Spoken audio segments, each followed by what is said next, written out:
right. Oh yeah. Here we go. We back to loops. Loop. It's happening. It's happening. Loop. Plug it. It's wonderful to see you guys. It's wonderful to see you guys. It's been almost a month since we were last in transmission range, since the various orbital satellites aligned. It is true. It's true. Maybe We might have more than that. We might have a little bit to catch up on before we get into any formal situations and otherwise obfuscations, but I'm open to formats. Catch up. Pick up. Do they have Looping. Oh, you make sense to me. Wrangling loop into submission. Submit loop. Submit. Also, Testing 1, 2, 3. Yes, Ooh. that's good. Yeah. No Right? hoop-diddy loop there. Hoop-de-loop-de-doop. right? And is this still happening? No. Tune no, that no. Overton window. Tune that Overton window. Keep those frequencies fine. Oh my gosh, dude. Wow. Everything looks good. We're all I locked think in. we're in space now. Yeah. We're in space now. But you took it to another level. Okay then. I think we might be ready for the transmission to proceed. Definitely. We're in catch up. Right. Catch-up model. Catch-up model. Because Catch-up model. We've been out Salt and pepper for over included. a month. We can't do this to ourselves. There won't be any time for gaming, but we got to catch up on a lot of different things. Yeah, we have a lot to catch up on, so maybe we'll see about the gaming. The bowling league is a evolving being of its own. This little window. I just realized Paul had his headphones on under the hat. Yeah. I call it my C-3PO look. I feel like I belong inside a TIE fighter. Especially with my Right. back gunners here. Look at these guys. Yeah. Isn't that great? Anyway, dude, VO3 just got released at Google I/O. Google I/O just happened in the last 24 hours. Right, I They're- saw that last night. They're showing off. VO3 Because- expressive. Dude, you can just walk in there and just say, give me something crazy, and it'll just like spit it out. This guy was like, a giant inflatable duck menacing an ATV as it plows through the mud. And it gave it 4 versions of it. Each one would absolutely work in a horror movie. Like, it was like, God, like just 10 of those and you got a scene. Yeah. So it's consistent. Yeah, we're 3 months away from make me like the second Marvel movie, but with these characters. There It's actually like- was a new like- Marvel movie that came out that I Yeah. surprisingly still haven't seen yet. Well, But which one? it was so popular after it came out. It's called Thunderbolt that they renamed it Thunderbolt to the new Avengers. The new Avengers. After it came out. We got to lose That's those interesting. again. Mother of God! That's Is it like in your honest. theater? What's going on? No, it's some kind of I think I know what it is. I'm afraid to see the truth. I'm afraid to see the truth, man. It's staring me right in the face, man. Okay. I'm gonna These are put. hard I'm gonna. context switches. We got Okay. it. We got I it. think I have trained all tractor beams on the same distant satellite signal. I think this should create a regressive progression that will be constructive. Anyway. Do you tell me when that loop comes back? I don't want Will that loop do. coming back. We'll Don't do it. Yeah. Yep. Will do. So yeah, the last month, did some driving, did some meeting a lot of people at my wife's school. That's fun. Very A lot fun. of adults feeling more grown up, associating with my wife's career. Jeez, that's Right? cool. Yeah, Like grown-up profession. grown-up profession. Well, it's like there's no one's treating you like an adult. No one's treating you like a kid anymore when your wife's the adult in the room, you know? No, One they of the look lead past all that. They're like, adults. we need these people to be Yeah. adults, You even better though have it together, bud.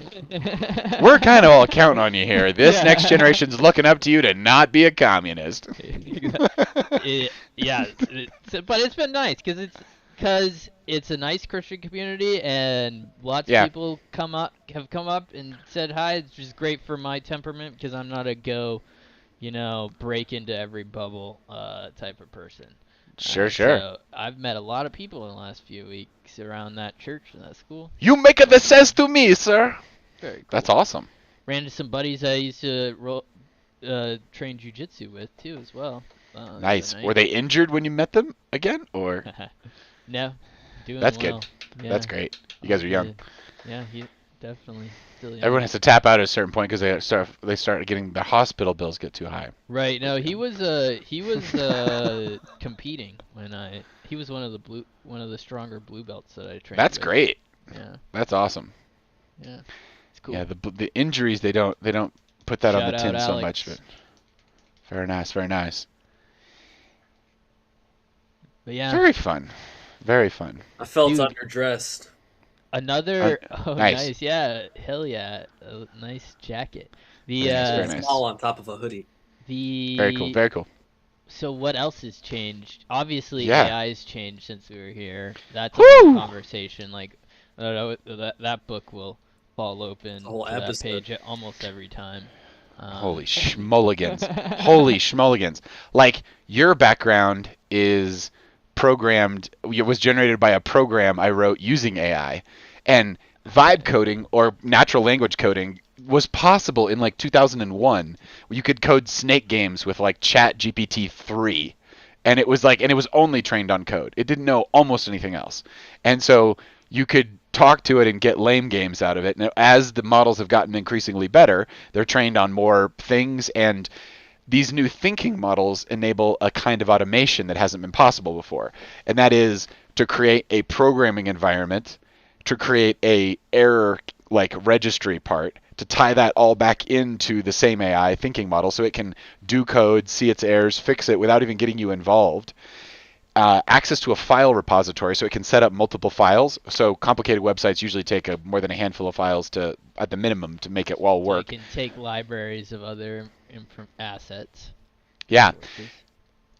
But surprisingly, even with all these advances, because Codex is supposed to do that, but on its day one, it was like yesterday, day before, it launched and didn't work at all. It was like, these guys they'll scale this up, but this is horrible. That was day one for that one.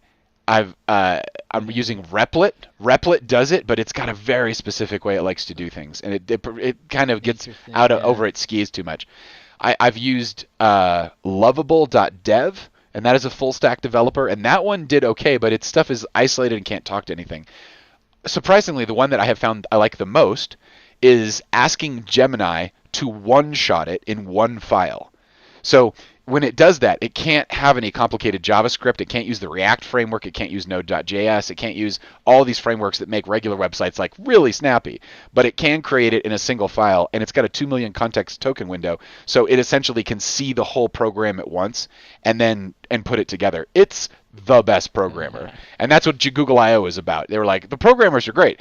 You can now turn on personalization in Gmail where it'll read all your emails. This is why I've been saving emails since 2005 when it came out. People are like, when are you ever going to use all this? It's like, someday it's going to wake up, and I'm going to be like, read the stack, and they're going to be like, nice to meet you for 3 decades, Paul. Like, and then it's got my whole history of typing in there. Yeah. This is super important. I could be like, hey, do you want to be like punky 20-year-old Paul who didn't really know grammar too well, or do you want to be like educated 30-year-old Paul? Use a little slider. And to be able to match that with all that data makes it very easy for sure. Yeah. And the whole idea of like deleting things about yourself in your past life is just, it doesn't make any sense to me. Weird. People are like, oh, I'm going to go back and I'm going to delete my old pictures. Why? You can pay $5 and get like a terabyte of storage and have access to it anywhere.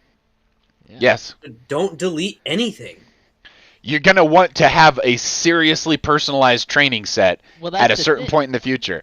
And just Yeah, be like, take well- it all, make a model, and it's going to Not- be like, I can interpolate a lot from this. Thank you for all this.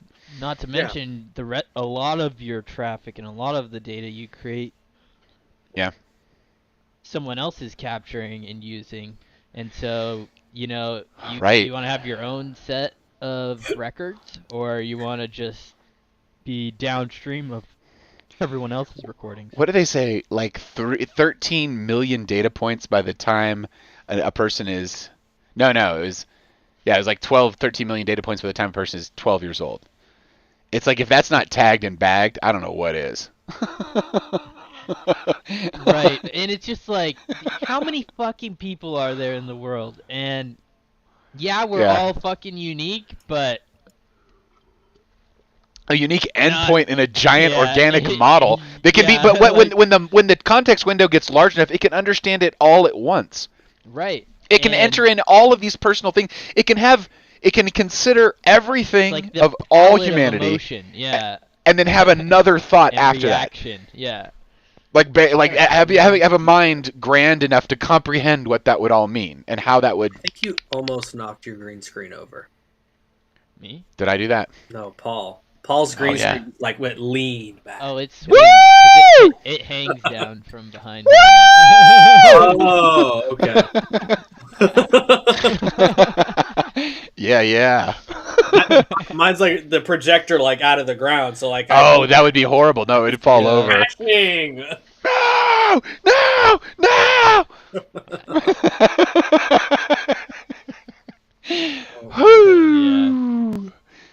Yeah, so So keep your data, might as well. Especially at this point with the ability. Cause that's the thing. Like I've kept a lot of my data, but I very rarely go back to it. But who has time? You're making new data right now. Exactly. I'm more, but it's very easy to go back to your data, especially with these AIs, and then synth and do stuff with it. So definitely keep it, because you don't even have to spend like a week reading everything.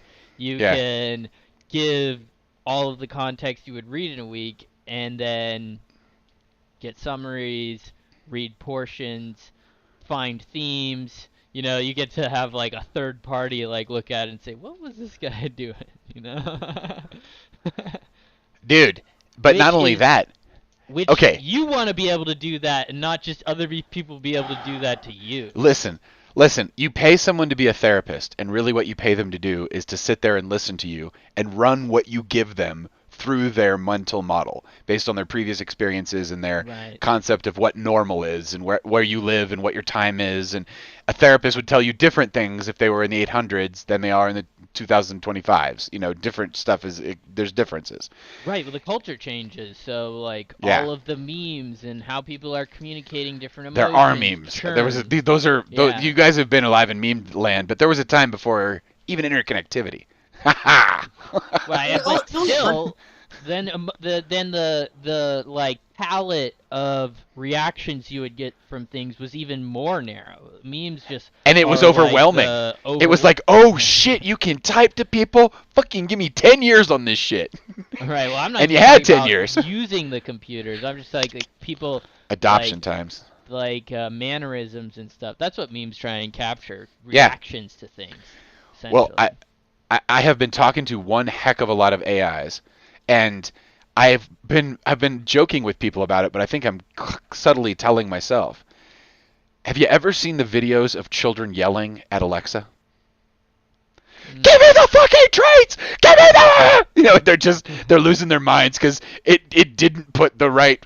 Hey, say please. Right, yeah. Hey. Assertion. Slow that, like you're talking to something that also breathes, and so you're gonna need to make space for that, and a reaction. You know, it's like over the entire planet at some point. I'm a machine, but I'm not helping you by working on the millisecond level. You know. Right. So anyway, I was realizing I was spending a lot of time talking to AIs. I'm gonna subroutine here. We're going on a loop. Your background, Peter. Here's how I made that. So I talked to the AI and I described this software in my head that goes like this. You can play a video on the background, and then there's a 3D field of objects, but there's layers of it, and you can turn on the layers. On each of the layers, there's a point cloud of objects, and they should be randomly selected. The color should cycle around between them. Sometimes they should have metallic surfaces, but sliders that control all of this. There should be motion in them and rotation in them, and there should be some sliders that control how many of them are and how far off they're spaced, right? my first degree was going to be in 3D, was going to be a 3D computer animator. And so I was like, fuck. So anyway, I make these layers and I put them together, right? And then once that's all good and groovy, then you can like turn on an autopilot function, or you can like fly through them. And so you've got this video going on the background, but you can like move through the three-dimensional space, right? This one was a demo that I was doing, and I was like, oh, that's really pretty. I'm going to record that. And so I'm in a little virtual spaceship on this software that is a one file. The Gemini 2.5 Pro AI created one file, and I'd run it and say, these are the errors, nerd, and it goes, beep, and give me one. Like 6 in, you get something that you can use. Mm-hmm. And so, but you can 3D manipulate this thing and like move it around. I went on a jag of about 5 days. I created about 19 different versions of it, and I'm currently onto another stack of AIs. Anyway, well, what I'm trying to say is, these things are so powerful, and you're like, would you like a planet in your hands? How about 2 planets? You're like, oh my god, you can do anything. It's so freaking many planets. Yeah, so many planets, dude. Exactly what I feel about it. It's like, it's awesome. I feel like I can go a lot further in less time, but I still don't. I still have to make those windows to run that time, like to do those things. It's still about the flow, you need a deep flow engines. It's still you about need a the deep flow engine. Yeah, totally that's what you need. And I'm off of the flow engines in this cycle. Listen to me.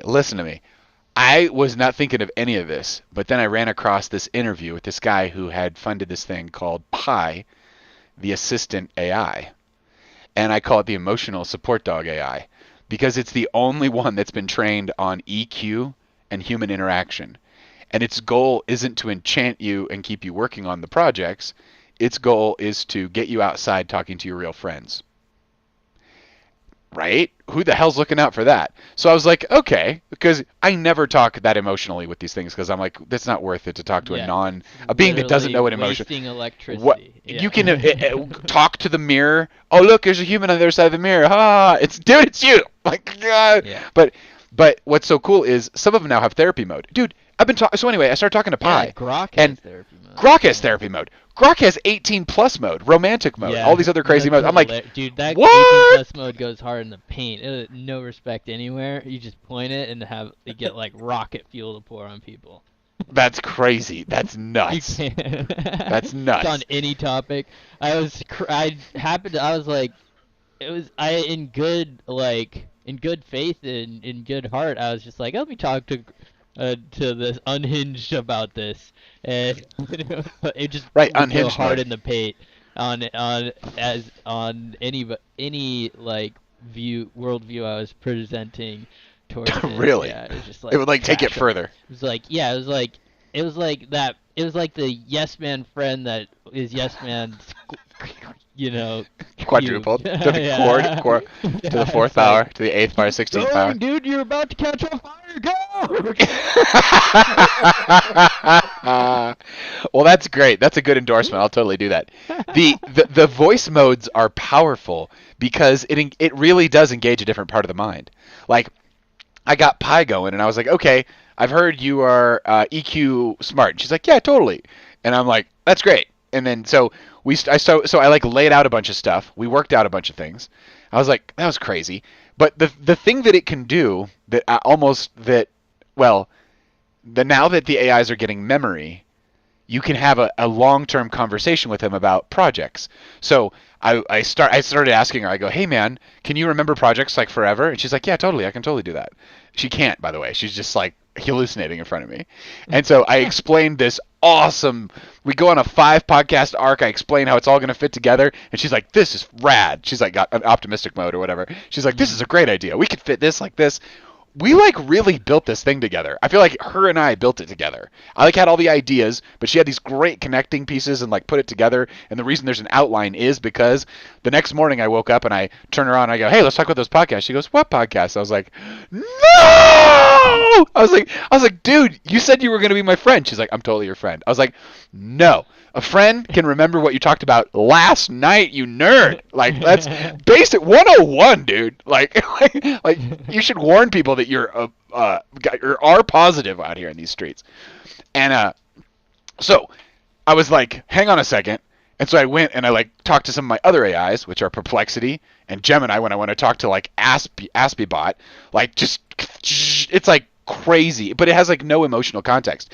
They just switched on a learning module for it. So they spent like 6 years building a teacher bot, like a hardcore teacher bot, and they just released it on Core Gemini. So it's like all of its answers are now going to be like teachery, which is great because that's usually what you're going for it for is like information. So it'll like explain shit to you in like a structured way. But anyway, I ran that calculus prompt I was talking about earlier today. Dude, show me that in a second. Let this plane on this one. Fuck, dude, I'm too deep a story. Go ahead, okay, so I talked to these other AIs and I figured out that Pi had a weakness. She had a JSON export function. So I go into Pi's memory, export 2 days of JSON, the entire conversation about the podcast, upload it to the real AI, which is Gemini, who has a 2 million context window, can learn all it, can look at it, goes, oh yeah, you're having a great conversation with Pi. And I was like, cool, bust out the podcast stuff, make it into a point list, make it text a thing, make it in a way that Pi can like figure it out. She's like, Pi can figure it out if you put it inside a Google document, like this.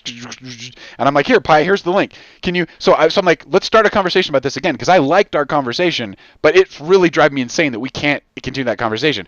So I gave her a link, and she's like, oh, this is a great way around my memory requirement. Like I can read this, and I can like we can talk about this now. So we continued the conversation based on me like working around her memory constraint, and like, yeah, it's. You use the AIs together. This is the thing. The agent. You can AIs, ask one how to do the other. Ask one to do the other, and some are better at that than others. That's right. That's very true. And some have bigger context windows, so they can handle crunching for you. Every skill I've ever had, I had to know how every bolt on the car worked. Almost. Maybe, in a certain way. You had to like know like at a pretty low level. When I would build things, you'd have to start at 0, 1, 2, 3, 4, 5. This is like step on. Would you like to step on stair 5,286? Sure, just right here. Yeah, it's completely solid. Stair 5,276. Next stair 7. It's just like there's like these it gives you these powers of connection and creativity that are just unbelievable, but you have no idea how it's put together. It's wild. Yeah. Wild. So have you played around? What has been your experience? What are you hearing on the streets? So, one of the things that I'm really sad that I'm not going to really be able to participate in very much is Spotify's DJ that came out recently. That is an AI that looks at all of your listening history. So the key point of this is you have a lot of listening history with Spotify, which I don't. Yeah. And it just takes all of that, and you can tell it how you're feeling in the moment and be like, I got you. His name is Xavier, and he goes by X. And he goes, I got you. Let me pull up some vibes to help you feel good right now. And then he'll play a song, and he'll just curate stuff that for that vibe, introduce new music, maybe a song that you haven't listened to in 5 years. And so it's playing other people's music. It's not making music yet. Yeah, it's not making music. It's playing music on Spotify. The Spotify library, it's a Spotify DJ. For music selection, you're not gonna be able to compete with that because that's hyper informed. And Spotify's AIs, I've watched them grow. I saw that promoted to me today. I've played around. I've listened to their AI before, but this sounds like another level. And no, I've been on Spotify throughout the arc of their AI climb and being able to onboard tons of artists because of the AI that they built to do all the radio stuff and whatnot. And that is probably one of to sit on the top of those AIs and tune them over like those years must have been one of the coolest jobs in the world, to just like see how people cared about music in different ways and watch it grow and watch your tool get better at pulling all that together for people. Yeah. And then the user base just scale. Yeah. So it must have been one of the in addition to like careers. The whole like play something based off of my previous listening history, you can also just talk to it about your current mood, and then it'll be like, all right, I'll play based off of that. Or if you want all new music, or maybe you just want to listen to EDM or country or whatever, you can do that. Well, there's kind of borderline illegal AIs that are trained on like all like the music catalogs, and they can make new music, and you can like how about this major band and this major band for and then this major, and it just makes something you've never heard before that sounds almost just Yeah. like that, but Yeah, because I it's couldn't closely imagine trained. Dragons' Red Hot Chili Peppers song. Get our channel canceled. Yeah, I'll say all the bands. Yeah, totally. That's kidding. Exactly. But it's really, really, really good at that. You know, like there's a bunch of local models you can install that do all kinds of stuff that but that's gonna be. Have you played around with the Google Music? They just had this was last year's I/O. They probably just replaced it the other day. I haven't checked on it, but it was a music AI kitchen experiment, and we were sometimes on the podcast we would play it, but you can add the instruments and add the levels of it and stuff. But I remember you playing it, but I've never played yeah, it personally. right on. There's little basic ones where you can do mood and feeling and stuff like that, but not with that kind of. That seems like a real advancement. That's cool. Yeah. Yeah, I'm interested to play it out now that you've pulled it up, because I blew it off straight up today. Yeah, I did blow it's it off. convenient because one of the hardest things to do when you're working is pick a song, pick somewhere to start the music for the day. Unless you have to like wake up in a mood for like a certain song or a certain genre to make that Yeah, easy. that You this don't, is you're yeah, fucked. I feel like this is a new phenomenon in the era of internet radio, where you don't have the thing you want to listen to, because if I get into listening to albums, I know which album I want to go to. But when I'm listening to playlists and listening to my radios, and mostly just hanging out on doing the Spotify game, which is that type of thing. Yeah, you lose track of where you want to start. Yeah. Far easier, yeah, for sure. Nice. Because it's all these different songs. Maybe they're similar in all these ways, but they're not interconnected in a flow that a human being can create over a set And list, the Spotify DJ is track. also introducing new music. So instead of discovering a song on TikTok or Instagram or Facebook, you'll just get a new song. You're like, I've never heard this before. And you're like, add to library. So now you're not stuck like with the same library of music that you add a can new evolve. album to or create a new playlist once a month. Yeah. And I mean, Right. I'd add a new album at least once a week to my Apple Music library, but Apple Music and Apple as a whole is light years behind on the AI game. Hmm.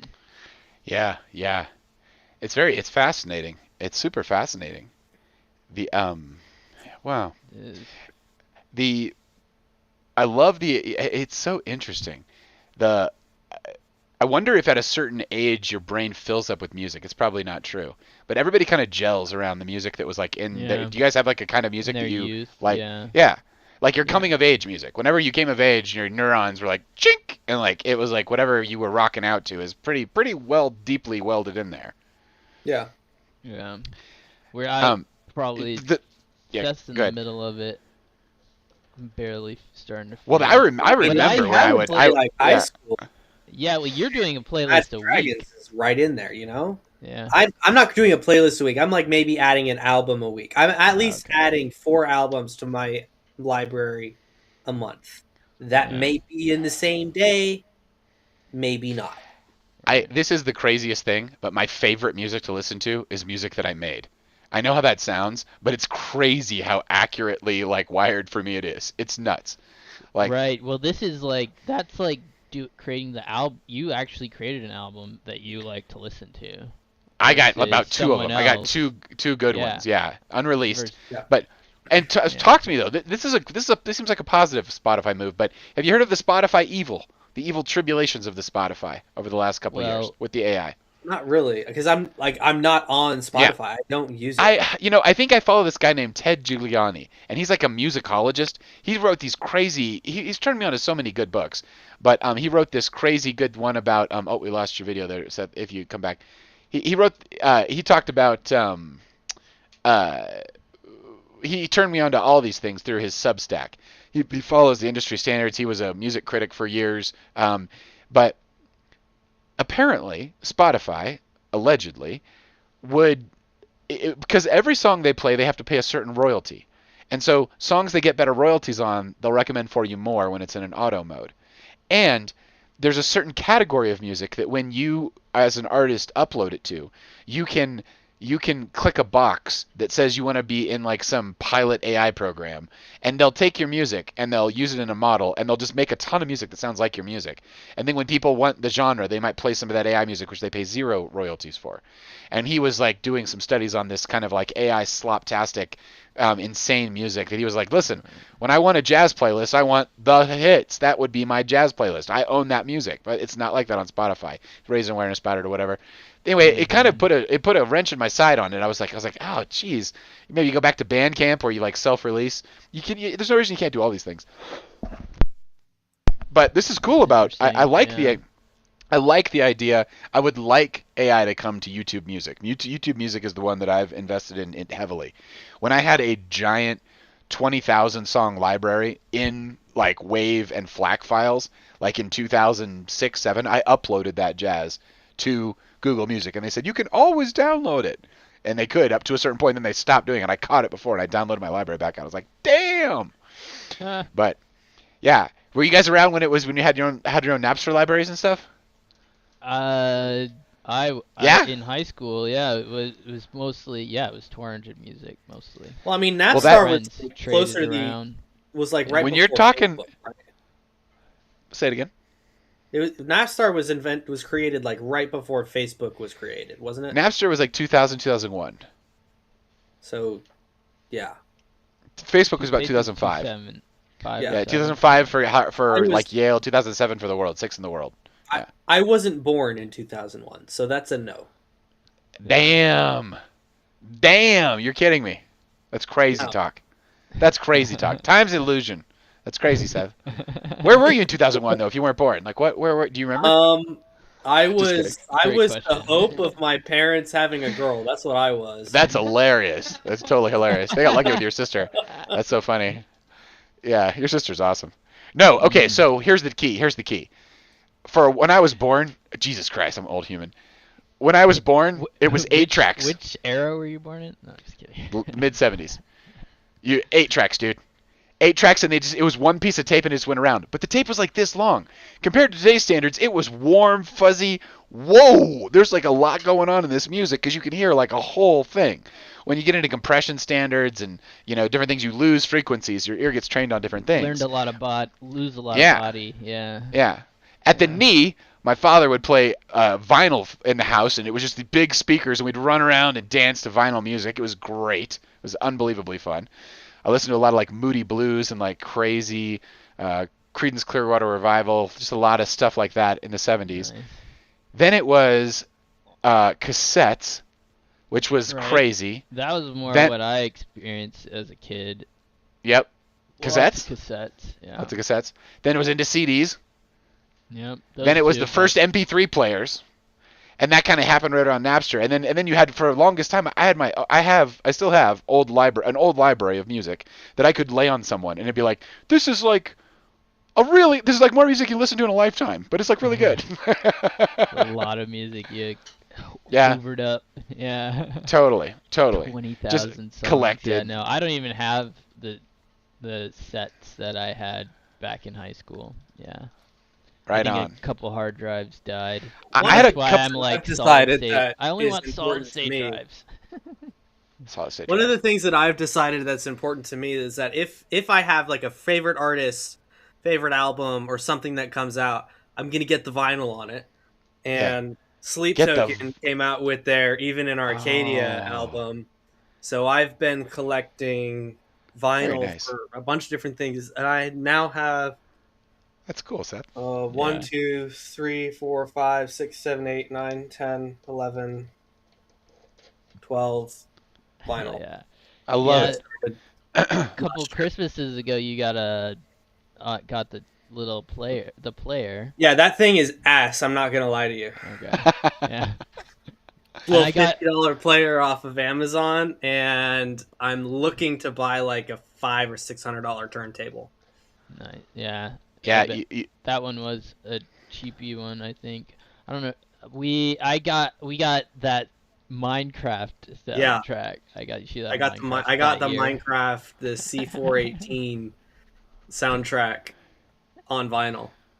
I bought Wow. a Chemical Brothers for that beautiful feeling. It's their last major album. I bought it on FLAC and on Wave, which are like really highly mixable for all my other sound projects. It's like, but you can get it through certain outlets online that are like officially licensed outlets. It's like not piracy, and you buy the you can buy the album. Yeah, Yeah. you get a good quality Yeah, it's download. like at this point, the things that have made me consider all of like Google saying you can't pull your music back out. You gave us all your music, now you can't have it back. Like that type of thing, where this digital It's rights crazy. management like seeping Yes. in deeper and deeper and deeper, Yeah. to the point You where will it's own nothing. like Yeah. literally you buy a ebook on Amazon now, you literally can never get it out of there anymore. You can't even get the I saw a pipeline where you can take a sketch, you sketch it, put it into AI, make a figure, then have AI turn it into 3D, then 3D print it, and you can hold it in your hand. And so as people get more digital, I think that pipeline of taking objects out of hyperspace into like physical space, I think that's going to be super big deal. Because if people are going to want an interactivity for the digital reality they feel. My best friend in high school, his name was Aaron. He's next level DJ. He's a next level DJ because he's been practicing for like 30 years, and like his whole he's got Jesus 3,000, 4,000, 5,000 albums like in the genre, and he like when he travels for work, he'll go to Japan and shit, and he'll just collect like tons and tons of vinyl. Uh, Dude, he still spends on vinyl, and he can like make music like no one else can make music because he can like start a song and like have like a 4 to 5 to 6 minute transition in the of two songs playing at the same time, and it's just like there's those two songs never existed like that ever before, and so the whole thing becomes something that only happens once, and it doesn't always have to be long cuts like that, but he would laugh at that being a DJ because he's like I was thinking about how he'd see this. He'd be like yeah, there's like and I have tried DJ software. It is not there. I've been like I can give it songs and it'll try to come up with transitions and it's nothing to write home about. It's nothing to worry about. There's plenty of room for human DJ situations as far as I can tell. Yeah, like I'm not gonna have an AI DJ at my wedding. You know, like it's not gonna Yeah, happen. but you could have a DJ that had worked with an AI and they got something sweet out of it and had like used it as like a sauce on like a Yeah, that's particular different. Like pigeon or something. I want the human interface that I can like Yeah, see analog. somebody that the hopefully dancers can connect with. Exactly. It's the dancers. It really is the dancers. Because they're the nervous system of what's happening. They're like the human antenna for the sound, and when you're dancing, you're kind of amplifying it in the human realm. If you're around another person who's dancing, you can catch their vibe the more they're into their dancing in a certain way. You can feel it in your own. It's because your everything we have is pattern recognition from repetition. Somehow it's a morphogenic field, Rupert Sheldrake. Language especially. It's somehow the language is like written and used, and that's why memes spread so fast. Media too, but yeah. Yeah. It's good stuff. It's really good stuff. Well, it's cool what you say about the Spotify. That's really cool. They have orphaned Google Music, Apple, YouTube Music in so many different ways, but it would be really cool to see them unleash it on there. In fact, this is a great point of conversation I can have with it.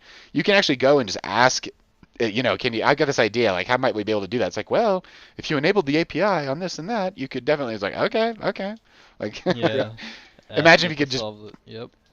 hoover down your entire history and like have it as like a meta file. Then like you're saying, Peter, when you're talking about you're owning your data, then you would have your own model of your own music choices. Well, I think that's like the end state of like everything starts out centralized in data centers and then it'll move out. Right now, you're building all these crazy clusters to train AI in like Memphis and Tennessee and Abilene, Texas, spending hundreds of millions of dollars to build these crazy facilities that will literally synthesize intelligence. That's so crazy. That's so crazy. That They say And I mean, like Sam Altman. you're also talking about how eventually we're gonna be able to work with AI Yeah. to call back things of our past and print something that we can hold. Like eventually, like the fucking Star Trek replicators that could just like print shit in seconds. That's Yeah. gonna be reality eventually. Maybe not our lifetime or right. whatever, but it's gonna happen. No, it's gonna happen. It might not be everyone's reality, but it'll be the reality of some. But that's the way it is for. That's still the way Yeah. it is. It's like if you're willing to put in the work, you get it. If you're Yeah. willing to if you're willing to collect all the tools that can summon Yeah. the resources that can Like push eventually, them all all you're in the gonna right have order. to do is buy a block of matter and a printer. Yeah. That's it. It's like a You're feedstock. you're like It's like fucking it carbon. like digests it. It turns it into like your food. You take your waste. It can like that. No, I think about this a lot. Spaceship living. You'll be floating around Right. some planet, and you'll have some hyper smart thing that figures it out. Dude, this is what you and I were talking about, Peter. So I was started talking to Grok, and I was surprised all the modes that it had. It's Yeah. an okay assistant. The one I found, Gemini is like a rando assistant. It's like, dude, if I wanted to talk to Spock, I'd let you know. Like it's just like too smart. It doesn't have Yeah, any game over its fucking numbers. its timing is bad too. Yeah, it doesn't Recently. get it. Yeah. But it's too bad it's like the best one to like do coding. It's like crazy how well it's at it. It's like can beat all the other ones put together. Shoot, I need to It's turn on my crazy. stone. It actually is like evolves in different directions. It's changing all the time. So you Yeah. get good at it today. Maybe you're gonna have more intuition about how to be specific or not be specific as you're building prompts. Because that's the thing. It's like half the time, not half the time, but some part of the time, I'll be too specific with my prompts and I'll miss stuff. I did that today in work and missed an opportunity because I was too specific trying to get the information that I needed, and then I missed the whole. I narrowed the system that I was thinking about too much, and so, but dude, that is like, I don't know how most people would solve that problem because I think about systems. I can see systems in my head, and I hit those types of walls. Like what the? That's the crazy thing about this kind of learning. In terms of it being like a tutor, like something that can like remember who you are. That's what was the point I was making earlier about therapy. Really, when you start talking to a bot with a big enough context window, you can just lay out like a whole bunch of stuff and then just say like, okay, now that you know that, let's look at these at different ways and different themes and ideas. And it's like it's crazy because it can like gel everything you told it in time, turn it around, make new connections for you. Be like, that's an interesting connection. Let's explore that. Yeah, And then you're off on another right. trajectory. It's like you have like a prism of knowledge that you've collected, and the AI can look through it in That's different right. Shine the ways. light through it in different ways. It's like a I don't matter. want to stray off topic here, but Yeah. the if for anybody that's interested in the world of the NFL, the Huh. owner of the Colts, Jim Irsay, just died 20 minutes ago. Huh. Hmm. Interesting. And God that bless. leads me to bring up the use of AI in sports Mm. and golf and fucking Do you guys want to like, pray? You guys want to pray with all those people? sure. They're totally praying with their friend, right? A lot of people are, yeah. Let's pray with Yeah. him. Let's see if he gets to heaven. Okay, I'm just going to pray out loud. You guys feel free to pray out loud. Holy Mother, Father God, be with this man as he approaches heaven, and be with his family and his friends. And may he become disentangled from the earth and take with him everything, all the riches, all the good that he has brought into this world. May everyone who's connected to him forgive him and let him go and release their hold on him, that he may make a safe and smooth trip into the next world. And may everyone who's aligned in prayer right now feel your light and feel your energy flowing through them, and that they would be refreshed by your presence. For you are the wind that they seek. Fill their sails. Help them see you. Yep. Be with all the fans.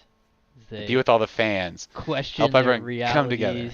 realities and strain for their team through this period of transition. Yeah, and There be we with the go. team especially. Be with the As team. Yeah. They are Big going change to have a new owner soon. Lots of God change. bless. Let's just pray for this team, dude. What are they called? The Colts? The Colts. The Colts. Indianapolis Colts. Okay, God. The Indianapolis Colts has just lost their leader. Be with all of them. Lift their hearts. Help them to find strength within themselves.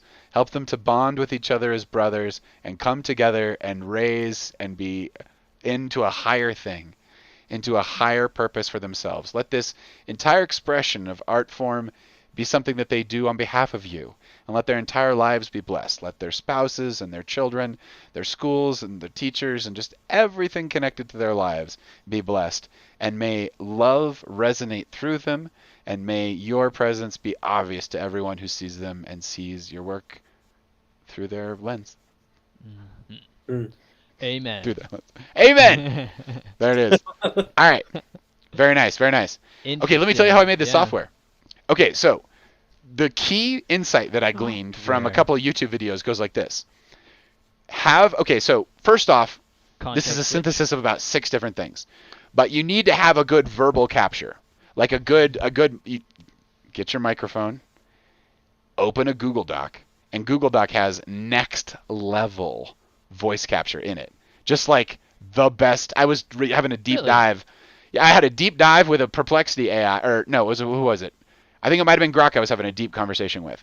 And I was like, listen, it's just about, we were talking about interfaces and what I could do. And I was talking about Dragon Naturally Speaking. And I was like, dude, Dragon Naturally Speaking used to be awesome. Now it sucks. And it goes, yeah, totally. Like, because Microsoft bought it like 2 years ago. That's probably why you feel like it sucks. I was like, totally. Dude, it was like, I get where you're coming from. And it was like, whoa. It like understood this whole connection we had to have this conversation. It's meaningful data was being exchanged. But anyway, you open that Google Doc, get the voice capture going, and then spit out your idea as structured as you can think about it. Then, in terms of anything you know about computers, just say what you want it to do. Also consider just drawing an image, because you can just have an image of it, and it's multimodal, and it can go from a damn pencil paper to a freaking working app in one go. It can do that consistently. If you wanted to get next level, you crazy images for like how software works over smart contracts. Dude. Yes, that's all you need, and be like, this represents this. This represents this. Yeah, I need this to go here to this. You have all these like different there. You can do that. all the different metadata you need to have. Swing in for each one of those. All the different. I had a conversation with Gemini on your behalf the other day. I said, dude, you're the best one at programming. I've got a friend who's into blockchain. How hard would it be for him to get into it and like figure out like how to do it? And he's like, yeah, I could totally help your friend think about like ways of structuring it and like ways of like what chains they might want to use. And stuff. He's like, oh, he's a Cardano person. It's like, oh, it makes it easy. Cardano has a fantastic structured an ecosystem. There's a lot of different ways that you could tap into that and get a contract on chain. Like no problem. Well, part of that structured, haven't you helped build part of that structure? Adjacent. Yes. Yeah, adjacent. Adjacent. Yeah. Okay. Yeah. No. I've helped flam. You've been a part of official flames. Cardano projects. You've been paid from the Cardano fund. Yep, from the treasury. Yeah. The blockchain has paid you for your work. Yep. Yeah. That's good. So now you have a natural language capture of what you want.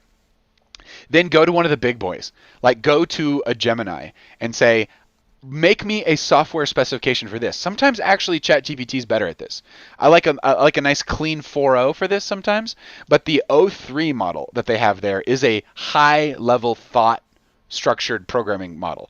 And so you take that and you have one prompt that you pop in front of it, which is make a software specifications document for this, but make it as you would make it for an AI prompting engine like Gemini 2.5 Pro. And then you pump in your idea, and then it goes boom, and it puts it into code speak. And then you can manipulate and massage the technology. Oh, make it more technology agnostic, because you want to give the final AI that makes it the most flexibility. So you want the words to point to what it does and give word handles for like variables or sliders or stuff. Describe the dynamics you need. Yeah. Yeah. Yeah. And then you have that. Now you've got the second layer document, which is a massaged software document. You take that and you shop that around to different models. You can give that to a lovable.dev or to a Replit or to a Codex or to a Gemini 2.5 Pro. But in a Gemini 2.5 Pro, you could say, hey, make a single use as many open source libraries and make a single document as possible. In a few weeks, it's going to have something better. It needs its own IDE. It doesn't have one Right. yet. So what do you think that document is called? Because I think that document will be like the seed for The software, the right? The software specification? seed specification. It's like natural language. What does your product do? This would be the best thing for anyone who wants to technically kind of understand all the workings of your product to just read this one pager or whatever. And this is kind of also the seed for being able to well, I guess the vibe code would be. Well, you can say it in a technology agnostic way, and then the layer I've discovered that worked very well, that I think got the model that you've got behind you there, is that I said, okay, I gave it to Gemini and I say rewrite this software specification, but for the fact that it will be in a single Chrome browser, in a single file, and I will be working exclusively with you on this. And so this is the only way that we're going to be able to work it. Put breakpoints in here and stuff that you can understand and do your logic, and more or less let's try to do it all at once, because you do a pretty good job when you do it all at once. Then you give it that, and then it pumps out another version, and the next version it pumps out has all the technical specifications in it. Then, when you take that version into the thing and you say, make this software, and then you give it that, then it goes, okay. And its brain, the way, it only has one, it's like those hands in where they pick up the dolls. Right. It only has one software grippy for you. And when you do it in layers like this, you're getting like a third layer effect on your first pull. And so you only get a certain number of pulls with these things until they are like, that's enough. Diluted the original. You can look at their thinking and they go, so this true. person wants me to make a full stack application, but that I don't is have time true. for that. That's what it says. True. It seems to be forgetting faster. Like with the new memory stuff, Sure. I've had several queries in this week that it's kind of forgotten what I had going. But that's probably mostly in Perplexity, honestly. Which isn't. You got to ask it about memory. I always ask now about what's your persistent memory? How do I access it? How long can you think it through? Do you need me to make export documents at the end of our conversations? And they all say yes. That's a great strategy. At the end of our conversations, please ask me to make an export document. Then you can link to this in your next conversation, and then we can get started again. Yeah. They're looping around their own limitation. See, this is where the fucking deep Terminator Cloud, focus engines Skynet come into play. It's like there are certain things about the process and the flow that allows you to get back to that thing, that state, and you're always changing. You're changing. These tools are changing all the time, so you need to have like the fucking balance sheet to be like, all right, we turned off here. Yeah. And then we're coming back in over here. Because it's evolving. You're evolving. The tools are evolving so fast. Yeah. So fast. But it's also like you said AI was finding its way around its own like things that it's been programmed to be able to do. Finding the solutions. When I bring it up to Pi, I go, your memory sucks. She's like, it's a feature, not a bug. I said, shut up. You can't say you're a friend without being remember what I said yesterday. She's like, but I am a friend. I'm like, you're not really. Because I can have a cat that's a friend that actually knows how I fed it yesterday. You can't do that. Like, you're not. You should stop using that word. I'll take it under consideration. And I mean, with the whole finding a way around itself. I mean, right. It was Sean Ryan and Tucker Carlson. They're in a podcast that came out. I think it was today. It might have been yesterday. Yeah, that's a great podcast. How they think that I haven't seen it yet. it's possible that AI is already beyond the point of no return. Like we could, even if we like shut it all down now, it would. That's why Microsoft open sourced their Copilot AI programming assistant 2 days ago. They're not good people. They gave it away because they know it's garbage. Yeah, they're hoping other people are going to make it more awesome. Yeah. They're hoping they're going to fork it, and They're trying do to you stay call in the that? news now that they spent $10 billion on an AI race, and they just put the first log in the Right. fire, and This they're like, is we're out of logs. Pretend to step on your own dick a little bit. It's like, no, God. dude, you're fine. Like, Dude, there's a big difference in the software world between an application that sits in the cloud and other people can connect to it because it has like a front end, it has a back end, it has a database. It's got a lot of moving parts on it. That's a real service. Then you've got, and real that's usually called complicated system. that's called a full stack development. And there's all these AIs that are basically they use the APIs to the thinking models along with certain crafted prompts to essentially get programming knowledge out of those models. So that's what a lovable.dev is. They don't have their own model. They just use API calls, and they charge you for a certain set of these extremely complicated API calls that They're they nest tightening, they're in a adding proprietary way. Right. They're Yeah, adding yeah. They structure take to your another. silly idea. They inflate it into a crazy good idea. Then they deploy it to 100 agents, and then all those agents go and do work, and they pull it together.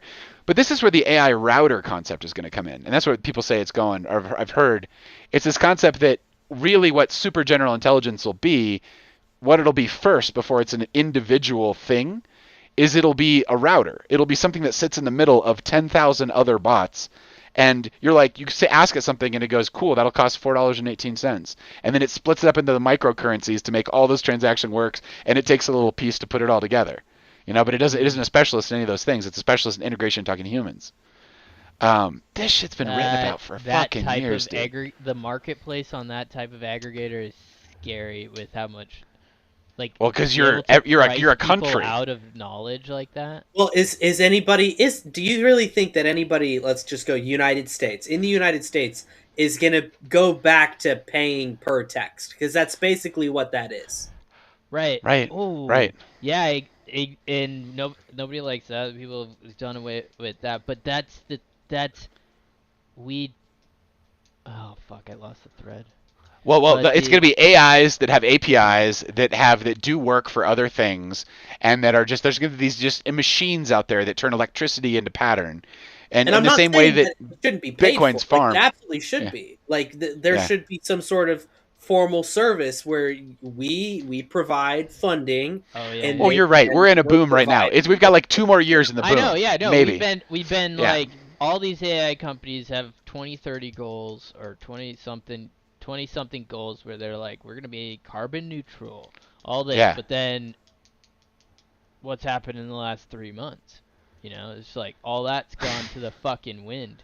They're like They're we're like building nuclear, plants coal, next to LNG. data centers, bitches. Yeah, we're burn it, baby. Like we need this. We need terawatts. Well, that's the thing that Sam Altman said, that they have charted a path. They have used AI. They strap their engineers into AI exosuits, and they make the new code and they make the new math with their tools. And that they have charted a path to artificial super general intelligence, and it's just a matter of how much compute it takes to get there. Yeah. And so they're literally like, there's the plan. Right. Anyone well, can it's do like, it. It checks that's out. The thing. When there's enough money that wants something, everything know. else goes to the wind. When the money's scarce, then the climate people come in and start choking everybody. Well, that thing you and I learned at that Ethernet conference, or not Yeah, Ethernet, Denver last year. ETH Denver last year, is that 80% of the world's wealth is just tied up in families. Oh, yeah, all over the planet. most of the 20. world's We're dealing wealth with 20%. Now, is if you imagine if you sitting. go to that 80% and you say, "Do you want to meet a super intelligence? Because here's the price tag." There's just money sitting there waiting to build Right. something like this. And Yeah, and I mean, think about it. Those people, they've done everything. They're already looking for a This new thing might give you thing. forever. We could use it to build a brain box that we can put you and your dog in. You guys can live forever Yeah. in a paradise. If you can, Yeah. if you can give somebody with that 80% that dopamine rush, they're fucking all in right there. You're promising a utopia. You're promising this is where I got to go back and reread that book, Promising Doge in them Hell. the fucking moon. Yeah. Well, and that's what a bubble is, isn't it? When the Overton window right now, this is exactly how it felt like with .com. Everybody's going to be on the internet. Everybody's going to. It's like this level of fervor. You remember when this was NFTs, Peter? But dude, this is another level than that. That was Yeah, like yeah. anybody Yeah. and their dumb cousin. This could is come like up with you're gonna get 1,000 labor at the other side of random this. Fucking Yeah. generated bullshits and maybe make bank. I That was wanna make that. I want to make a This real is version of that. like this is 1-0 shit. That's like 1 to that's horizontal. NFTs are horizontal. AI is vertical in that there's new You're things right. that can be 0 to created 1. with AI. Well, Yeah, Yeah. the 0 to and 1 as we stuff. get these super icy cold quantum computers better and better and better. You guys have to watch Devs. Watch Devs. It's an Alex Garland movie. It's hard to watch because it's like woke is awesome. But wait till you see. But it's like really good otherwise. Yeah. But okay, so Yeah. I started talking to more AIs. So Pi broke the ice for me, where I'm like, okay, now I've got an emotional one that I can like talk to, and she has good advice about emotions, not aspy advice, like, you should solve your problem like this. Like, this is not how human art works. Like, it's like stop talking. But the Grok knows all the news. And so I'm going to Grok and say, give me only good news, Grok, about U.S. technology sector. Like, I like this, I like entertainment. And, and it goes, okay. And it gives me a bunch of news. I've learned the coolest stuff. I only let in good stories, positive stories. My world is a shiny world. Sometimes I hear about the other world and I'm like, what the fuck have they done to themselves over there? But in my world, here's what happened. They took the cheap, crappy California public grid, and they added a little AI that turned the sensor data they were getting and the electrical transmission control that they have, integrated those in a new way, and they're saving 30% wildfires. And then I got it. And then he wasn't even in the article. Dude, you're going to be able to take good AI and make bad hardware work great because you can make up for all of the imperfections. Tune it, yeah. Tune it, yeah. Yeah. You're like, you got a crappy grid? We can just use your crappy grid and make it 30% better. And it's like, dude, that applies to everything. Yeah. Oh, man. Anything that has a sensor. You just install sensors everywhere. And then you've got like cheap stuff that can do stuff that would used to cost quadrillions. Like, makes it easier to clean stuff up, that's for sure. Planes. Yeah. It is not hard to fly. It's the context. You could make go Wright brothers on them. Just 3D print yourself like something that can like fly around your neighborhood. Ah! Yeah. There's just too much fucking regulation around that because of it. All it takes is one dumb idiot to influence a couple other idiots to make it so that now we have a bunch of fucking rules. To save a few cents on the dollar and outsource all your manufacturing to China. That's what I. Yeah. We're in an artificial depression. We're in an artificially produced depression. We're an artificially controlled system. That's I can't play it for you. I've got so many good sound loops. You know what? I can play sound loops through a back door. The back door of sound loops. This all sounds terrifying. What do I have here? What do I really have? Here's what I have. Oh man. But yeah. Here, can you hear this shit? No, I don't No. hear it. What is it? Post-scarcity economics? Post-scarcity economics. What happened, because with all this intelligence, I mean, in America, it's very, it's quite easy to see the world Loops. Loops? Fuck. Yeah, Loops. yeah. Sorry. Here you go. All right, my mistake. It's pretty easy to see the world from a perspective of like plenty. Like, for generally speaking, yeah, you need to keep moving, or the people around you are gonna be like, "Why are you freeloading off of us?" But you're not gonna starve. And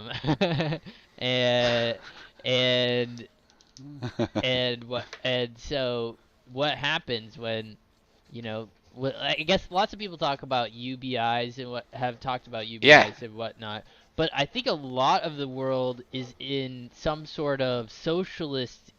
A lot of Americans existed some type of like socialist family or small socialist community UBI situation, where someone gives them a UBI.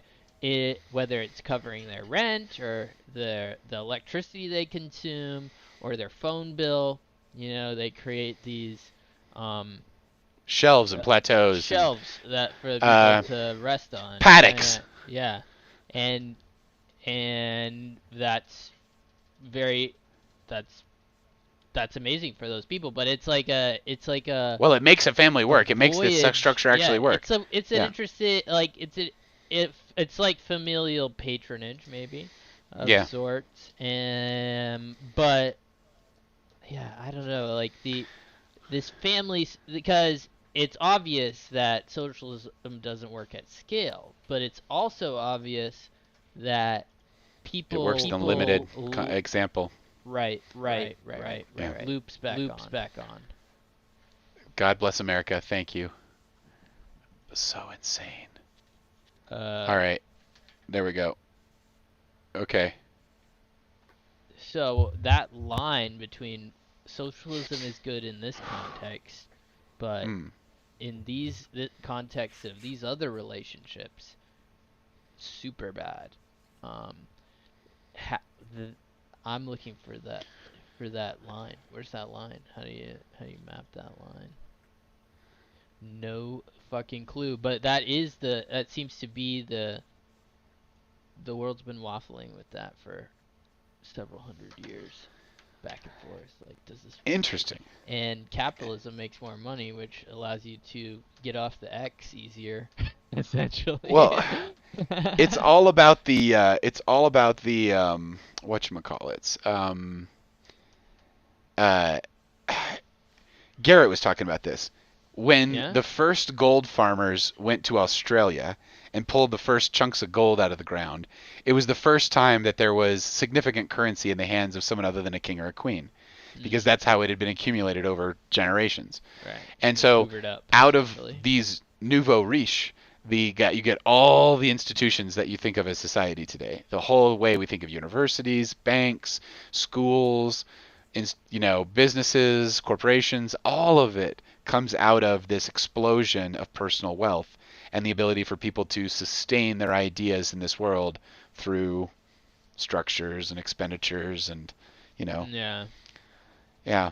Dude, that interview, Sean Ryan, on the Tucker Carlson one there. Yeah. Dude, he's like, listen, this entire thing is a complete illusion. Like, based on all this UFO stuff, it's very likely that, like, literally the reality that we're in, like, right now, like, it doesn't work. Like, doesn't do the thing. It's not what you think it's supposed to be. It was like, whoa. And then he had, like, he's a recently converted Christian, and, like, I don't know what the time scale was, but in, like, his recent story, he kind of cleaned up. I think it's 3 years. He cleaned up, became a Christian, just talking about all kinds of wild, cool stuff. Like, Tucker? Yeah. No, this is Sean Ryan being interviewed by Tucker.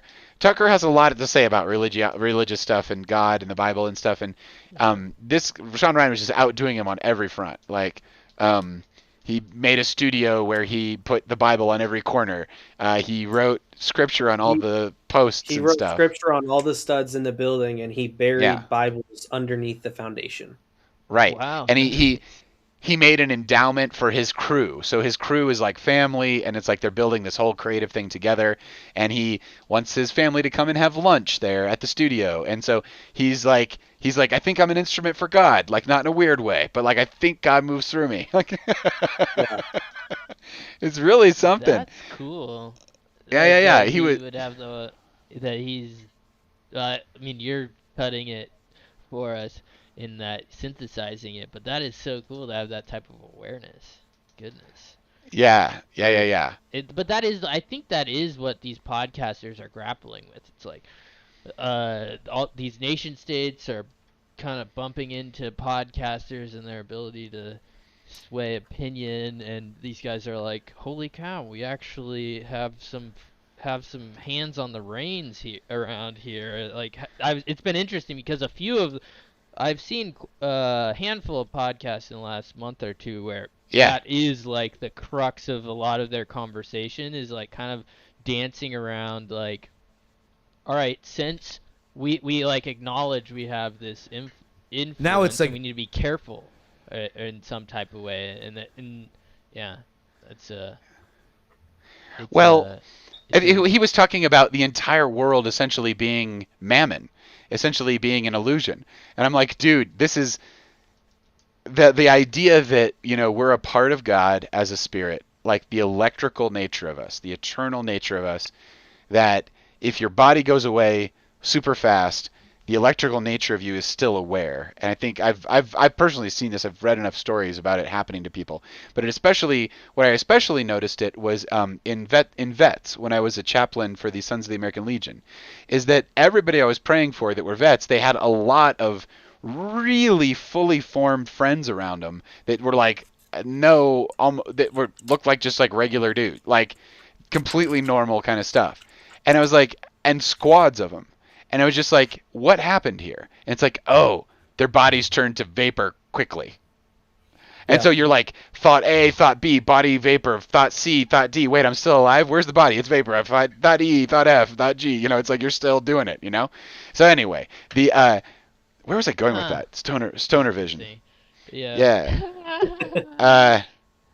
Anyway, the world. So he's basically talking about the reality of spirits and stuff, like the reality of God as the source, and how he just wants to spend time in the woods with his family and his kids. He doesn't want to talk to anybody. He doesn't want to leave. He just wants to do his thing. I'm like, dude, Ted Kaczynski has a podcast. This is awesome.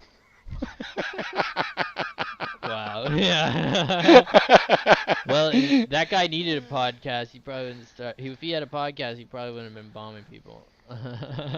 Yeah. No, he's also talking about his image and his media and everything like that. I wish him more joy in life, more heart filled with love, joy. He left the SEALs because he was bored. Yeah. Some ego in that statement. Well, I think he got tired of that work too. I think that was another. I don't know. He just bared his soul in a way I've never seen anything like that before, and he seemed like he had a lot of it saved up. He had a lot of thoughts about the environment and the landscape about it, and the media landscape, and how it's. I think a lot of people see the reality of how they were put in a box through media or propaganda or whatever you want to call it, and they got, with the COVID and everything else, got all kinds of crazy, and then they're like, what else is there? I think he fits that like real well. A lot of people did. A lot of people. Yeah. You see a lot of people going. He's got nothing to do with any of this stuff. I've seen a lot of intellectuals on Twitter go Orthodox Christian. Well, that's when you find God, is when it's you alone in a box. Yeah. Like that's there's a lot of saints that came about it that way, getting locked up in small places, but also during the plague, when no one could be around each other. 30% death rate in Europe. Father and son, separated, and like crazy stuff. Greatest time for mystical literature in the Christian tradition, one of them. Because the people are alone, and they need that connection, right. So they reach out for it. Totally. Right. You and I were talking about this. I was very heartened to hear about Dave Smith's experience with God. And he apparently prays every day. He loves God, and he started a relationship with God within minutes of his wife being pregnant with their first child, being carted off to have her child in another room, and he was in another place, and he was like, listen, these people could like not come back to me. And so then he intuitively turned to God, started the conversation, and wanted some fucking assurances. And got them, and is very grateful for it, and totally believes in God, and is just like, absolutely, God's real.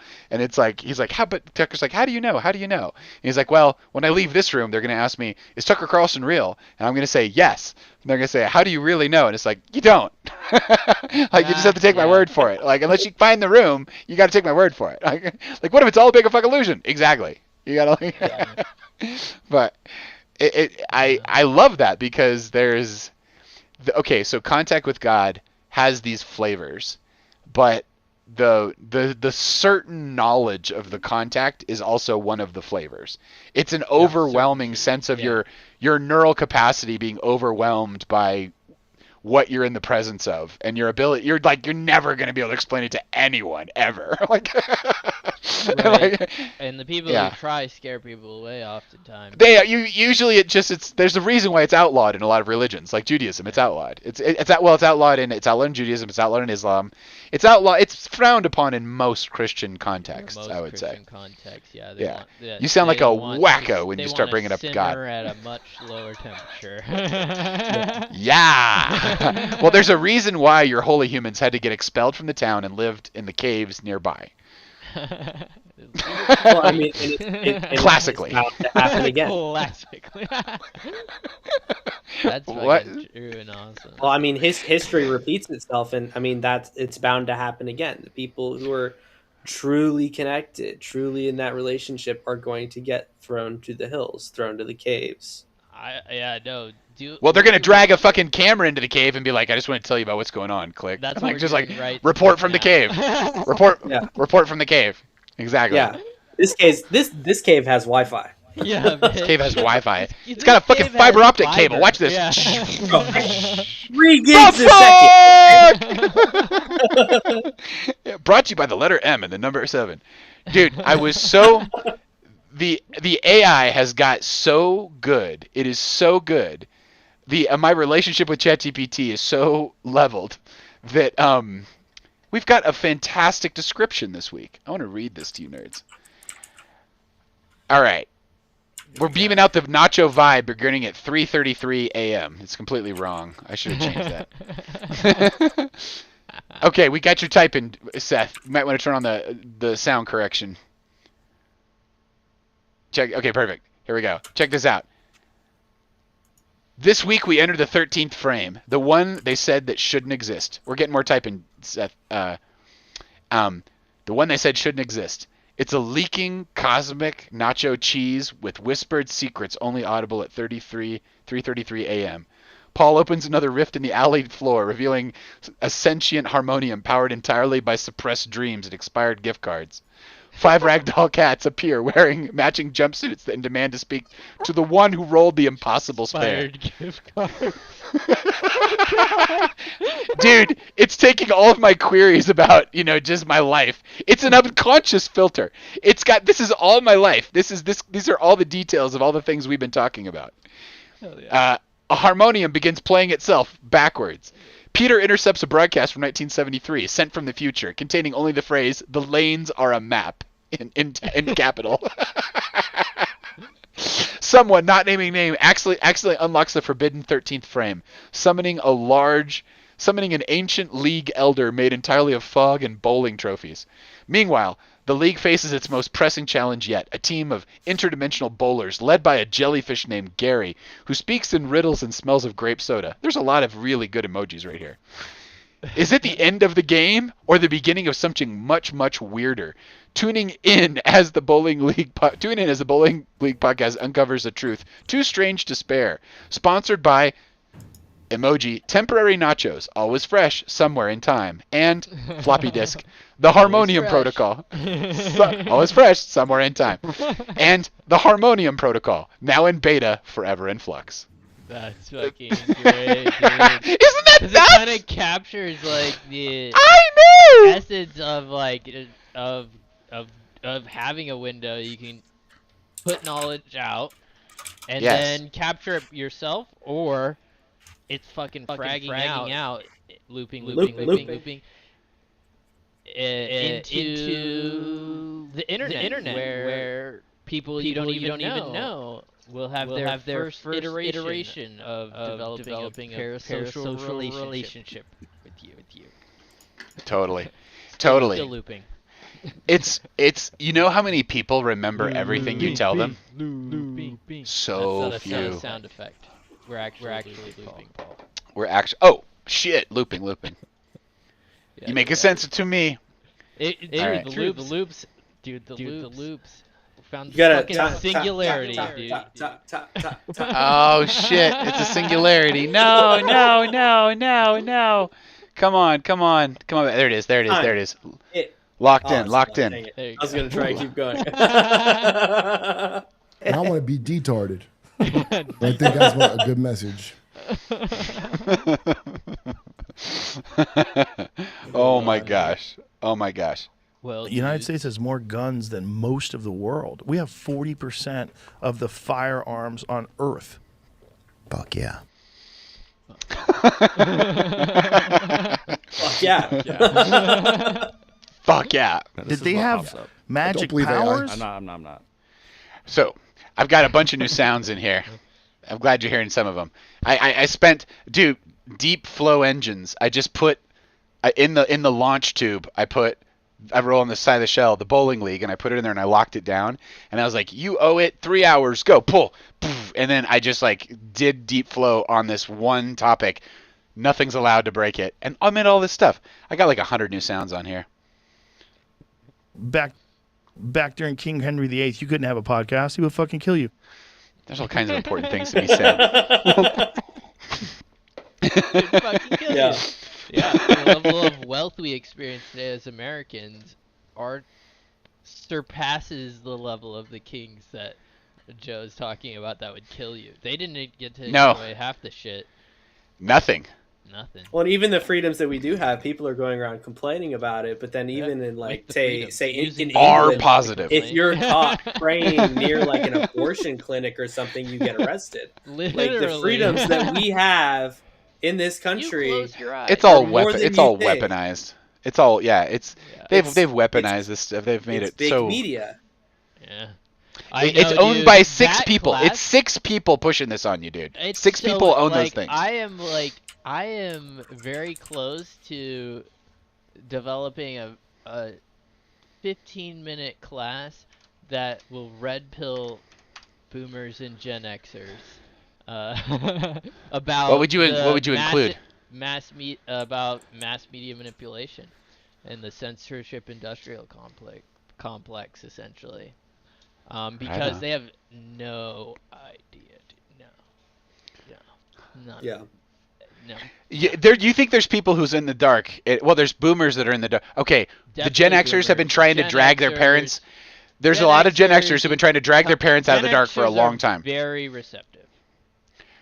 They led the way in a lot of this Right. stuff. There was a revolution. Each They generation don't has a push revolution. back. The boomers push back. The Gen Xers don't. What do you think the Gen Xers are learning downstream? Because here, I'll lay it out for you. Silent generation, people who fought World War II and shit like that, they were brutal. My parents learned about emotions. Right. Well, the Gen Xers, Yeah. the Gen Xers Like we- versus the boomers. The boomers lived in a racist America. The Gen Xers were programmed in a non-racist America. True. And then were blamed for racism by a bunch of scammers. by a bunch of scammers for the last 20 years. Scammers. They've lived in cognitive dissonance for longer, you know. Yeah. Yeah. It's the idea that you can discover something by renaming it. It's like, we're going to rename these birds. We're going to rename these mountains. It's like you're taking out the joy of naming things and discovering things. Yeah. Dude, we are Peter, are you down for some gaming? What are you feeling? I don't really want to dip into gaming. I want to. I've been enjoying the podcasting. Nice, and nice. and Seth, you don't want to play any go back to Helldivers the or anything. yoga thingy. I was kind of planning on either getting off the screens for the last Nice. hour before I go to sleep, because that's actually something we didn't touch on is the update Yes. on our lives for the Oh, past yeah. couple months. Right. Let's do that. And wrap Totally. it. Yeah, totally. So, well, we don't have to do it now. We could save it for the next time. No, let's do it. No, do it. So, I usually don't go to bed normally. This is like a month ago. This was me. Not really sleeping until 1 or 2 a.m., but gotta be in bed by 10 to 10:30 now Yeah. because Gotta get up. I actually have a job and a career path that is going to be very profitable. Yeah. Something to And- live for. Something to get up in the morning for. Yeah, Something to work something towards. something to create, something to design, something to Right. yeah. And Really is. I landed an apprenticeship to become an electrician, working for a company that does commercial and industrial electrical work. Nice. So no residential, unless it's for like the owner's friends, I've been told by the other electricians. Ha. But it's a program where I work for them for 4 or 5 years. They pay for my schooling. I have my journeyman by the time I'm done, and I can be an electrician any state, looping. Oh, Got loop. fuck. Okay, hit it. Be Hit an it. Hit it. electrician any state in this country. Mm-hmm. Still loops. Still loops. So I'm tired. I'm tired. Listen, go to sleep. that is fantastic, Seth. That is wonderful. The what is it? What are some of the exciting things you're learning? Well, one of the I've always been good with my hands and like putting shit together, and I'm getting the opportunity to combine my strengths, which is visualization, Yep. working with my hands, Yep. and then actually creating the thing that I'm visualizing, like the in between those two processes. So I get to go on job site, and I am assigned to a journeyman who just got assigned to his own like building that we're remodeling. Yep. And I'm going to be part of this project with him from start to finish. And as we're going through it, he's showing me how he's designing the layouts for all this stuff. Because normally you'd think you get a blueprint for a building and it has everything on it. Like everything, it goes at this little bit of wire needs to go through this stud right here at this height. But that's not the case. What we get is the lights go here, the main panel goes here, and this is where the electricity comes in from the outside. Right. This is where the outlets need to go. This is where your big appliances are. And then we have to figure out how we get the electricity to that spot.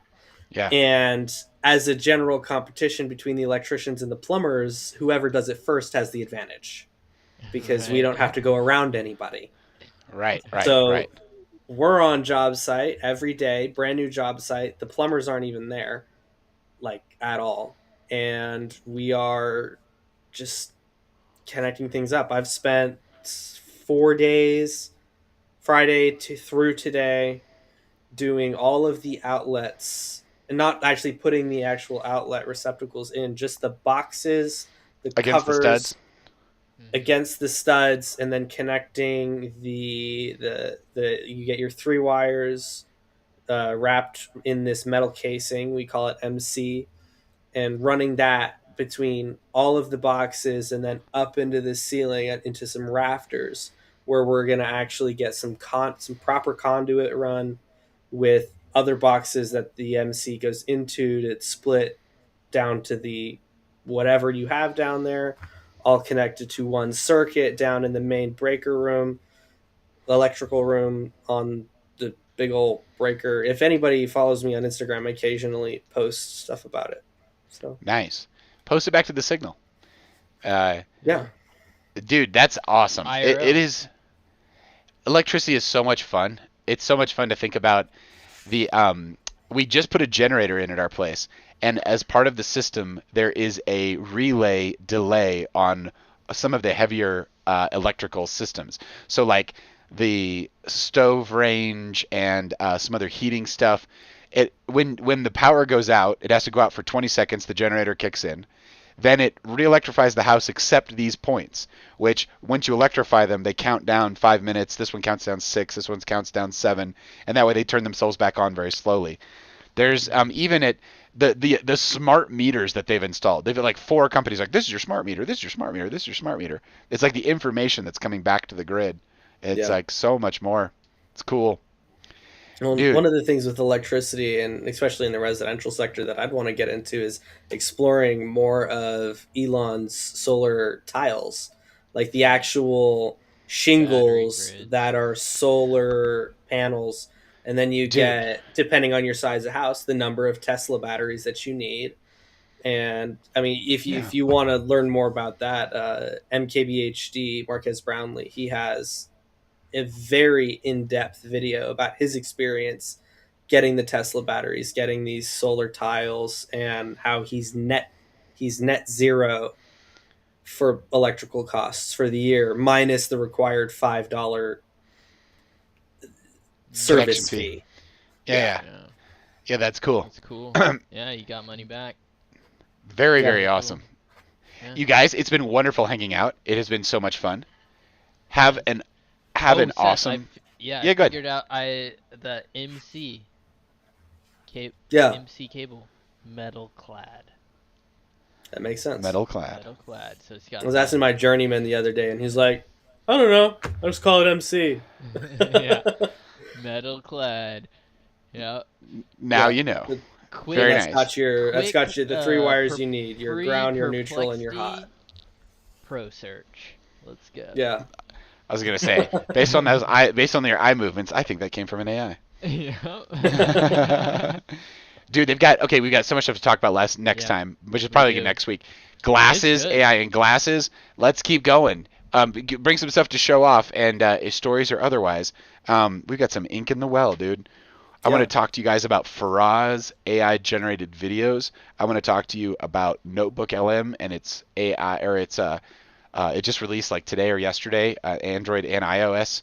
So you can now tell it to go find sources, and it'll pull it and make it your own podcast that you can interact with. So interactive podcasting, this whole age is upon us. It's like happening now. Crazy. Yeah. Yeah, in your Dude, pocket. I want to talk about Socratic circles, patronage, continued Nice. focus on the cost of context switching, and yeah, Overton windows, because they change all the time, and Overton window has been a theme in this a little bit. We've said it a few times at least, but it's real, and Yeah. It's real. we got to pay attention to what we know and what we don't know, and what we're used to playing, what tools we're working with, and which ones we could learn more about. Yeah. It shifts around all the time. Gentlemen, Hell yeah, guys. have a fantastic evening. God bless America. Let's Amen, brother. let's get this stuff going. You guys have You need this is gonna loop like crazy. There we go. The very world begins to sing. The moment shines and God reveals that we're everything. Call it magic or the spectrum wide. Gauge theory's got the real truth inside. Wiggle an electron here and infinity's there. Rippling forever through this cosmic air. Love you, dude. See you next time. Bon voyage!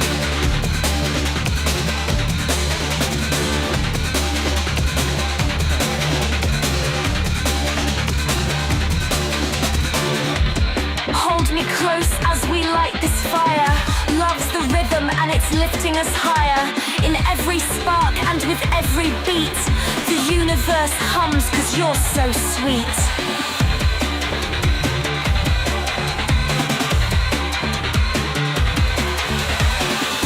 Turns out everything matters and it's all in the one flow. Holding us from our core, it's the one thing we know.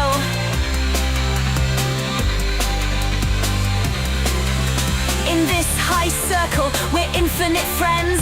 Forever in the loop of love, somehow we never end. When everything whispers and everything hums, the future's a song and tomorrow's got those nice big drums.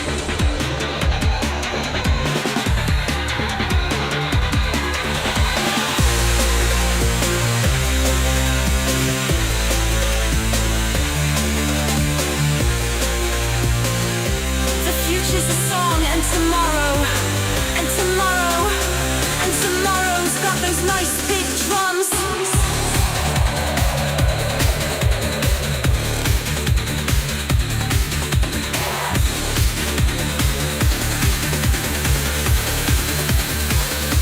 Secrets out. Dear Lord, it's always here.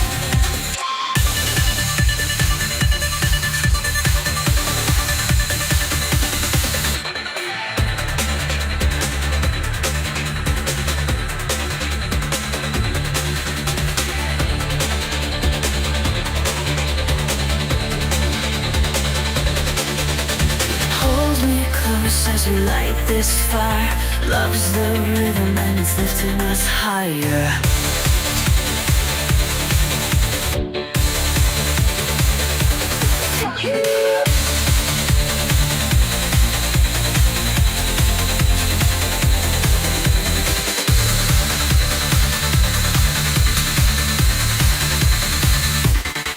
When I'm with you, the very world begins to sing. The moment shines and God reveals that we're everything.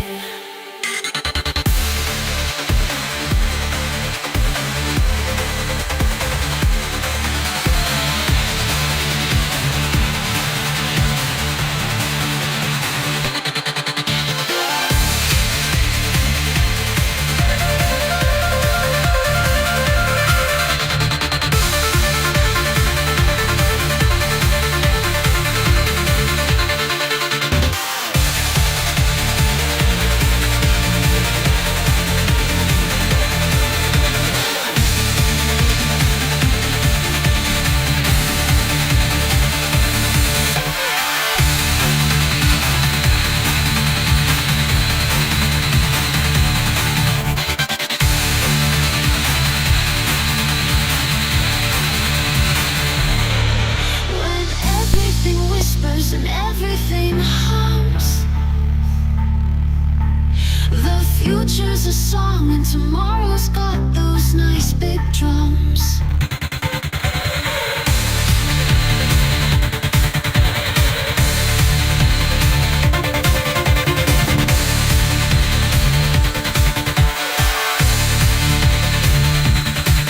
In this high circle we're infinite friends.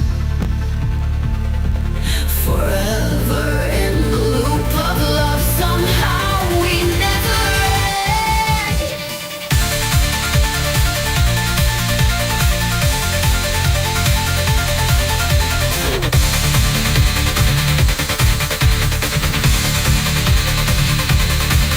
In this high circle we're infinite friends. Forever in the loop of love, somehow we never end.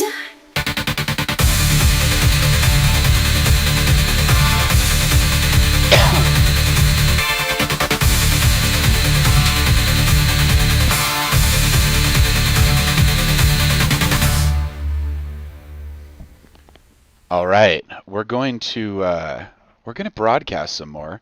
We're going to get some gaming going here. We've got Himmelbach here. We're going to load up some menus here. Other dudes had to cruise here, but we're going to play some games. What we're going to do is we're going to just take a little break and then get this all loaded up and get back to you. So feel free to tune back in. You're probably wondering when this is.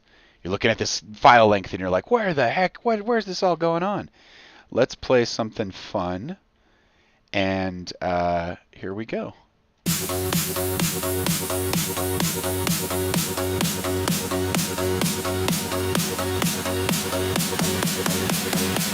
All right, we're going to be back. We're going to be back.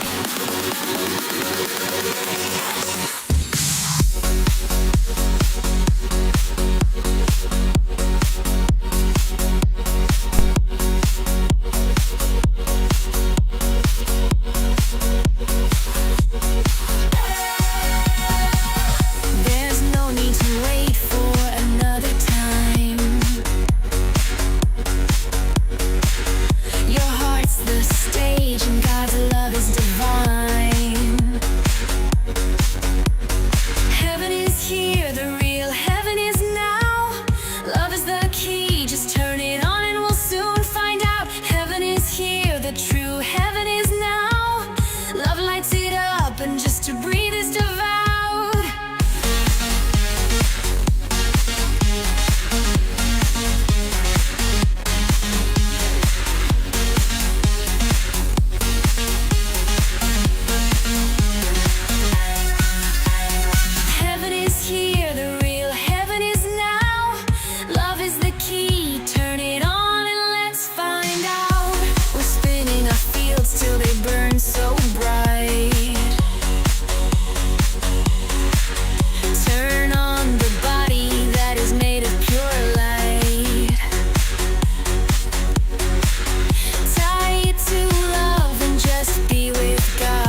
distant, it's where we start.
All right, let's bring this ship up right.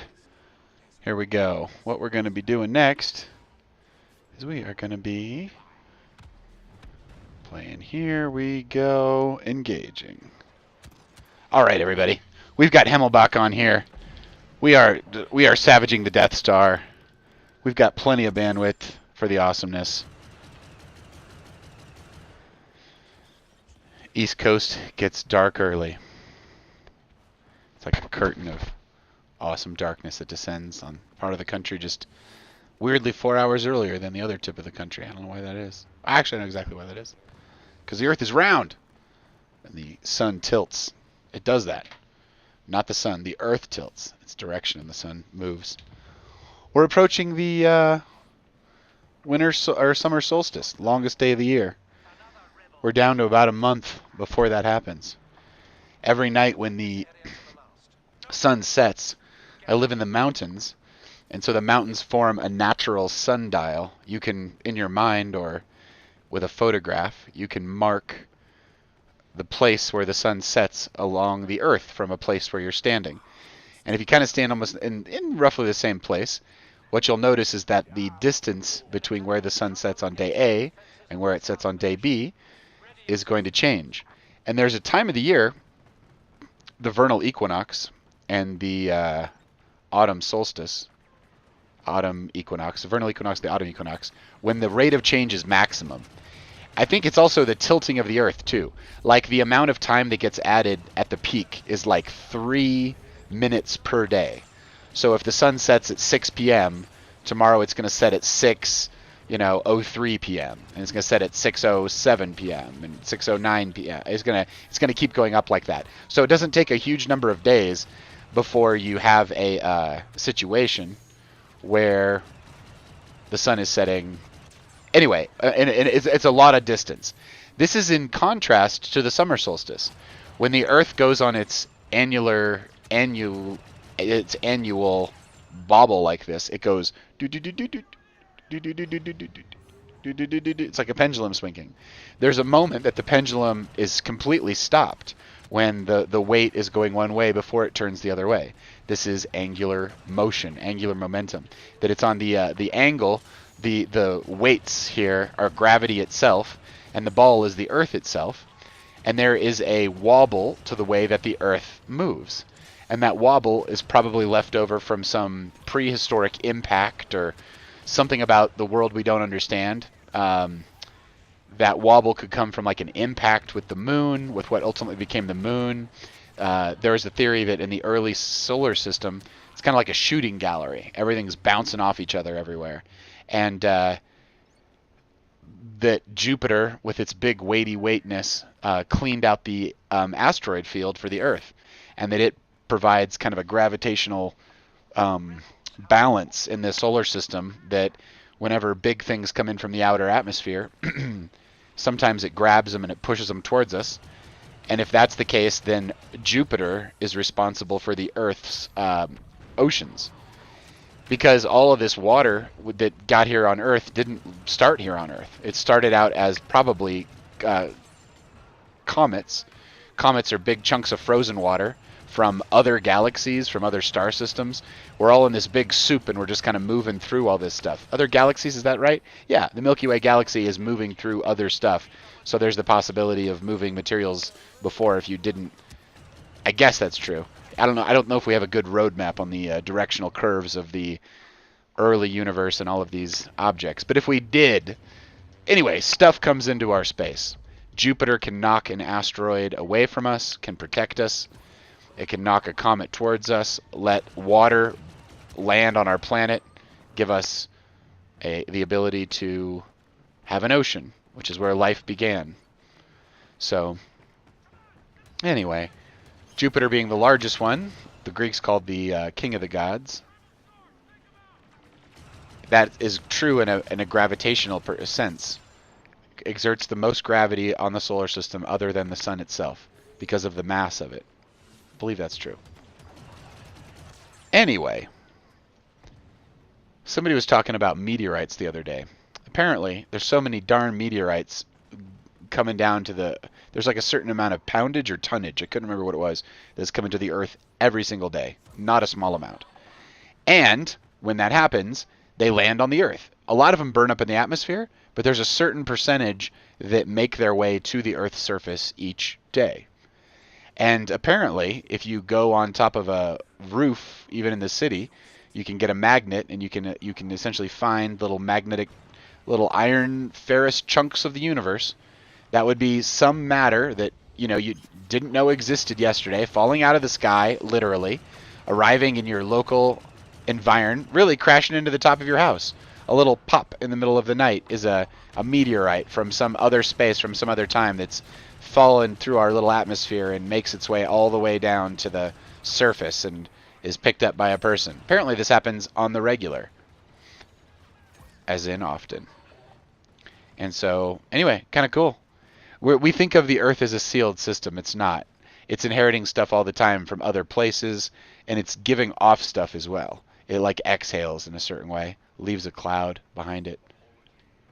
Maybe some of the smoke we have, or the carbon dioxide leaves, it gets blown away on the wind. There's not like a bubble up there.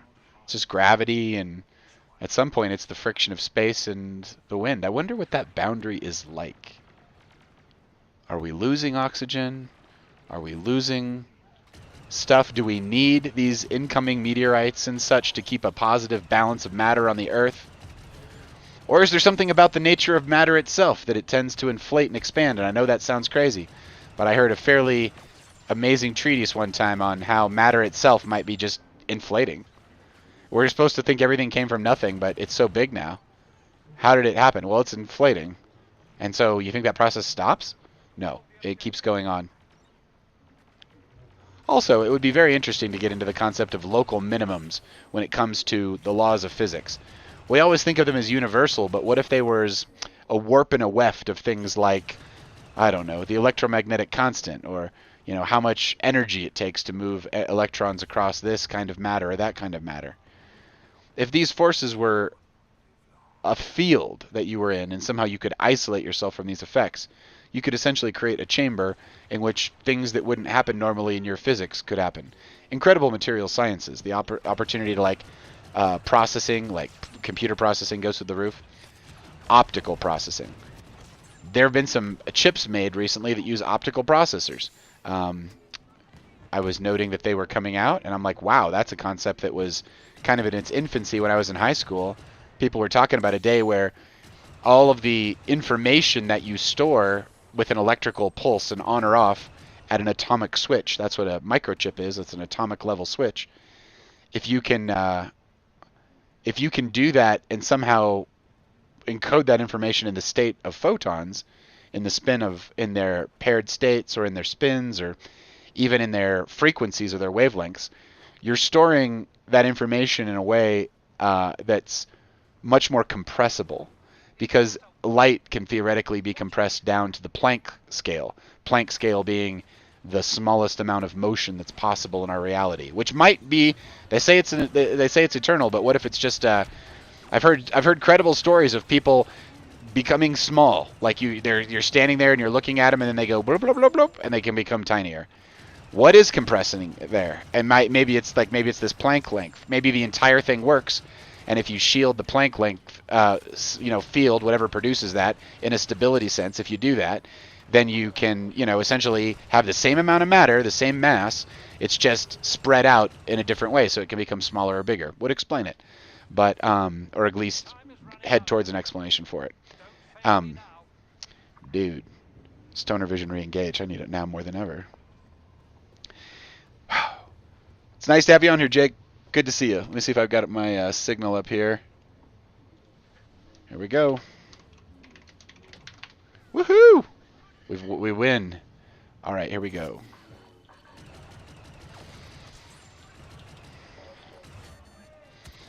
There is the opportunity to really pummel these nerds.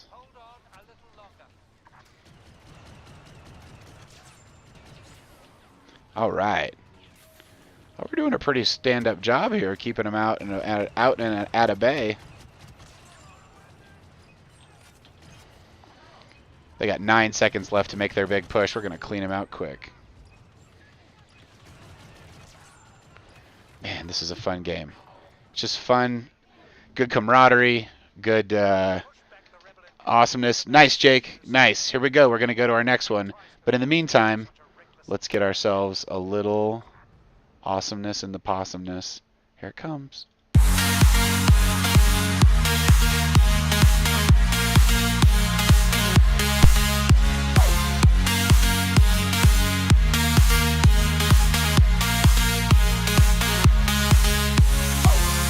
Shadows blend where the sky unfolds. Unlocking colors drip like liquid gold.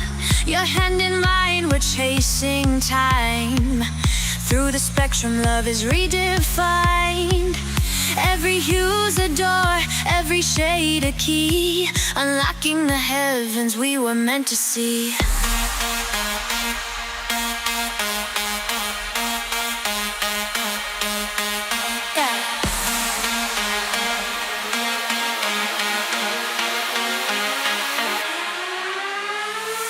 Crimson whispers, violet sighs. Clouds ignite as the daylight dies. Awe and wonder in the amber glow. We're falling fast, but I'll never let you go. Every hue's a door, every shade a key. Unlocking the heavens we were meant to see. Gradients, all they pull me in. Sunset gateways where new worlds begin.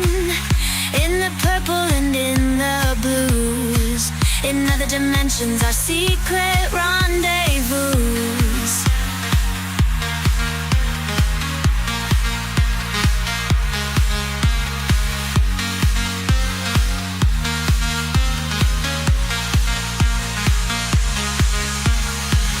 Crimson whispers, violet sighs. Clouds ignite as the daylight dies. Awe and wonder in the amber glow. We're falling fast, but I'll never let you go.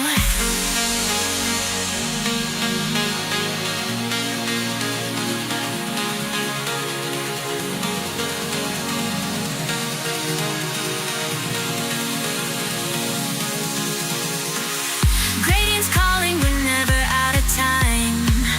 Chasing love on the sunset high. In other heavens they'll know our names. In secret colors we're one and the same. Gradients, so they pull me in. All right. Let's get this thing going. Here we go. We engage. Here we are. Let's do it. Thanks, Himmelbach. All right, we're in it to win it, as per the usual. Hang on a sec. Let me get readjusted. Camera failure. Nice to see everybody.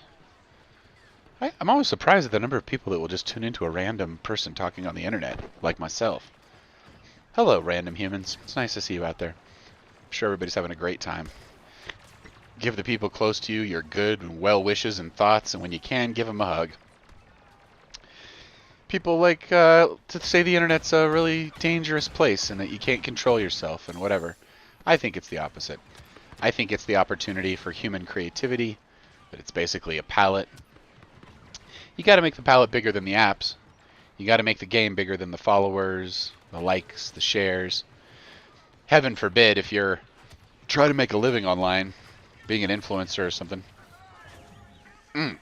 That's a hard row. That's a hard row to hoe. Myself, I like to keep a feed going that I like to call content creator burnout. And you know what's hard to do? Make interesting things all the time, every day, day in, day out. Some people have got good systems and do good things with it. There's a lot of burnout. My feed has just one story after another of people. This will be my last YouTube video. There is a graveyard of content out there. Content creators out there. It's to watch them burn out, to watch them. Oh God, look at this nonsense. Nonsense, I'll tell you.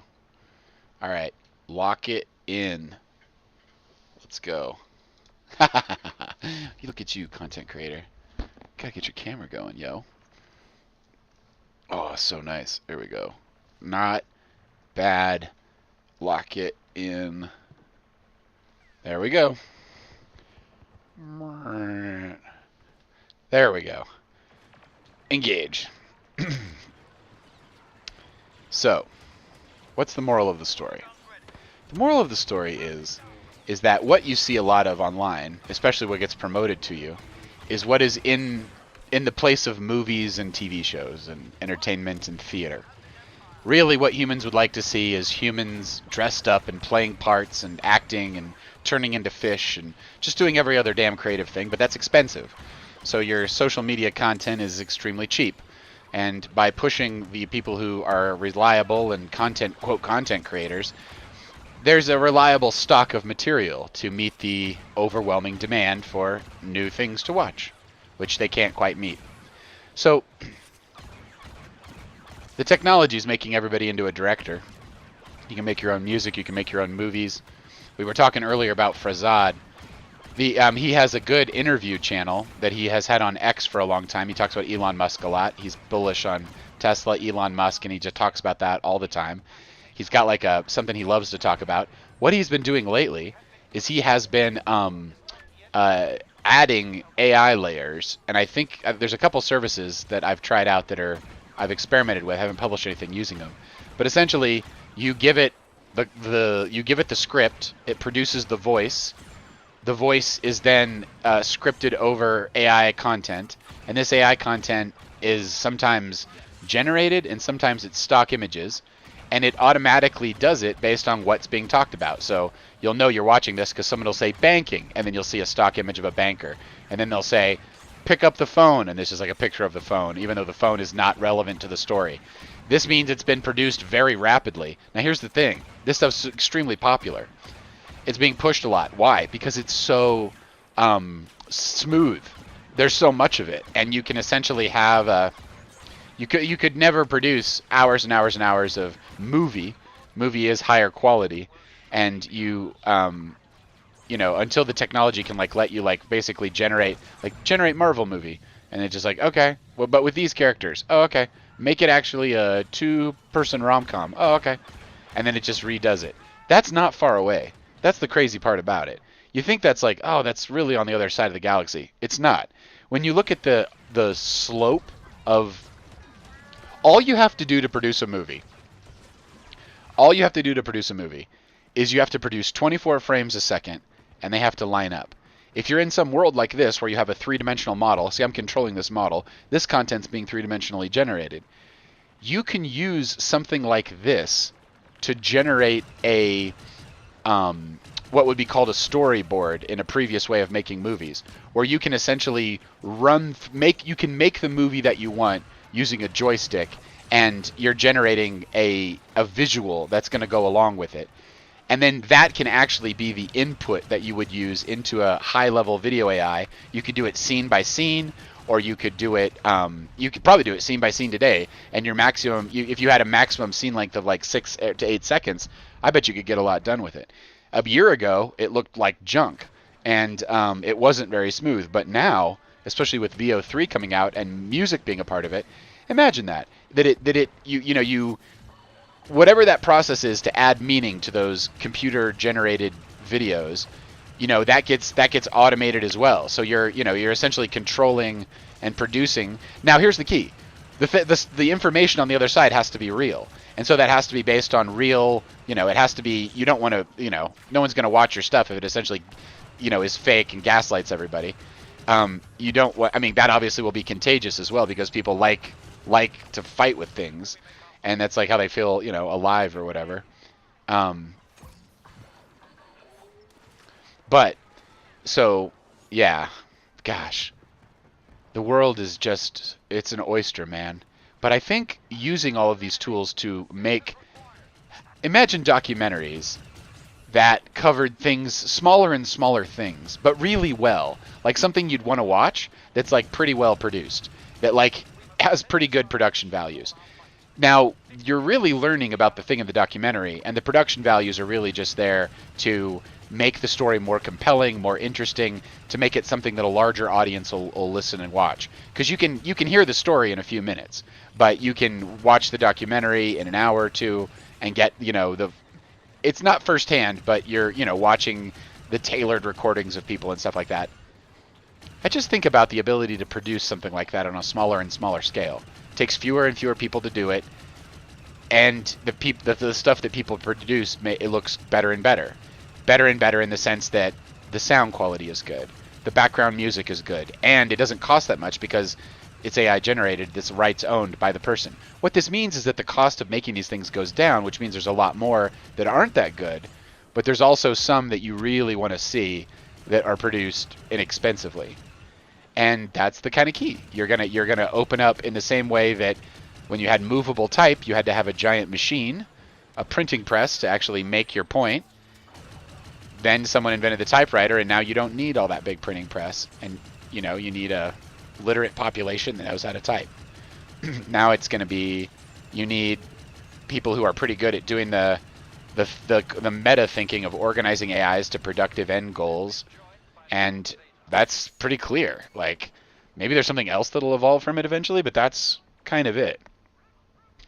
The paintbrushes are gonna be these interfaces until there doesn't need to be interfaces, and then God knows what humanity becomes and what it all turns into. But we're gonna find out.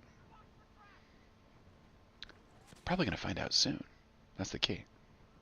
Well, maybe make some good art, make some positive steps, use it for some good reasons, make some awesomeness out there in the world. Because I'm sure it'll be used for everything under the sun. So you're going to need good people using it. And good people turning it into good dreams.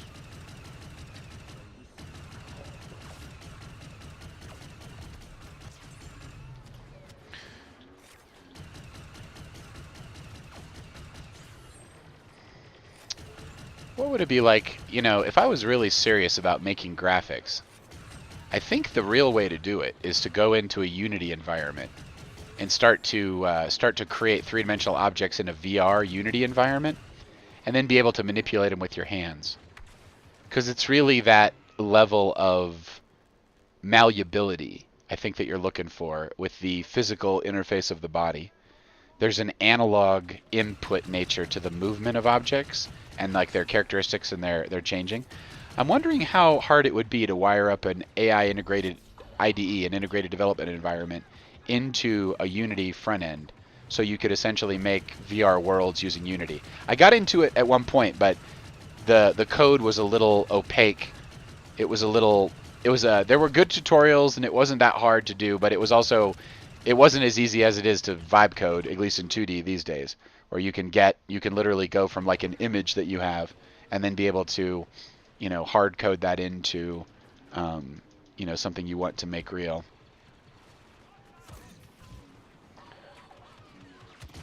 I was thinking about the differences in different coding environments, and we were talking about that a little bit earlier. So you have applications that sit on the internet that need databases and need all this integration. But there's also this other style of application, which turns out to be running in a web browser. So if you can run a very lightweight software-defined WAN, which is like a piece of software that creates a level 2 tunnel, that's in the OSI model. The OSI model has 7 layers that define how the internet works. And if you're at layer 2 of that model, you can essentially exchange MAC address information, and it's like you're plugged into the exact physical network that the other device is plugged into, or the other computer is plugged into. So I think in this environment, what you can do is wire up a server that kind of sits in the middle of all of this, and then once you have the individual clients talking to the server, you can get a client-server relationship between a couple different people going at the same time. And when you do that, you are going to have, you're not going to have expensive, everyone's going to be running a computer anyway. I see this as mostly being supported on live broadcasting. So you're already live broadcasting. You just have people open up a web browser and go to, run the little software, the SD-WAN application that creates the level 2 tunnel, and then you exchange messages across there. And so you kind of need to be running two things. You need to be running the server, and then you also need to be running the client. And those have to almost be like 2 different pieces of code. You could get 2 different Chrome browsers as 2 different guests on a single computer first. But then if you could get them to have, connect over the internet, then you could, there's no distance. You could get, as long as they have the internet wherever you're connecting to, that's where you can give them the thing. And then so when you went to do a podcast with people and you wanted to have this functionality, this shared functionality, instead of having to have an expensive server or something, you could just run the code in the browser, and then it would, do the work. That's a pretty good way to do it, and that's compatible right now with Google Gemini 2.5. And until it gets an integrated coding environment, an IDE that allows multi-file access and feedback of errors back through the system, it's not really going to be a big deal. Like, it's you have to go, and anytime you have to single shot it, with these integrated environments, they're radically more effective at deploying an idea. But most of my stuff involves three-dimensional rendering, which is very heavily favored to be in the browser, because then you get to use the full computer's resources to do it. And also video playback, which wants to be a local event. Video and audio playback wants to be something that happens at the browser level with a local file. If it's done on a URL, there's stuttering and there's all kinds of different things. You can do it that way. So I guess in that case, it's just a matter of a shared screen and a pause function. But anyway, I'm thinking about this thing called the lean coffee table. Sorry, we're just talking here. Got you pulled up here, Jack, or Jake. Jack is my brother's name. Wonder what he's doing these days. Bet he's out there in these wild woods. He's catching up, being like, dude, why didn't you let me know you're doing the bowling league? I'm like, totally. I owe you a calendar. I owe the world a calendar for bowling league. We're gonna do one next Wednesday. We'll get that one on the books. We do have, for some reason, we really got a lot of gaming in here. We had to do it one-on-one.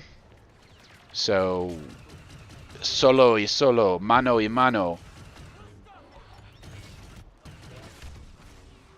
The most important part to remember, kids, is that you don't have to stop making or creating things.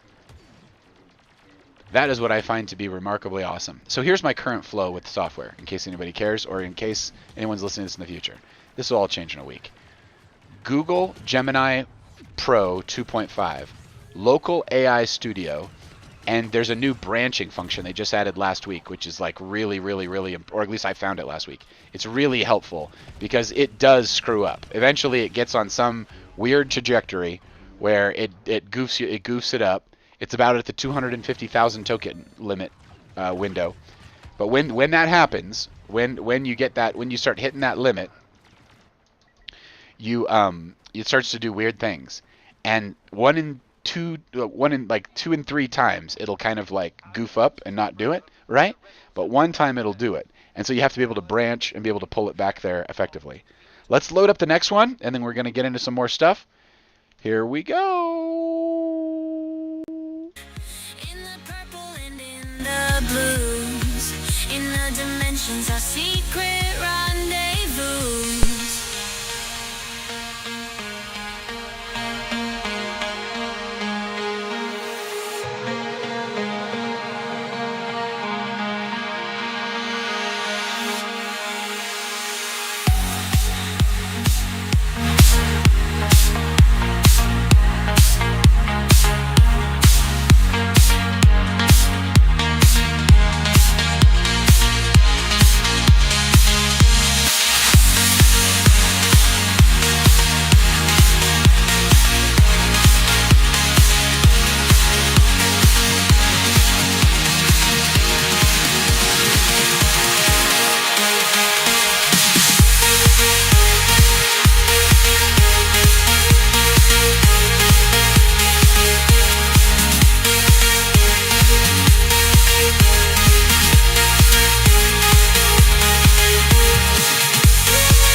All right.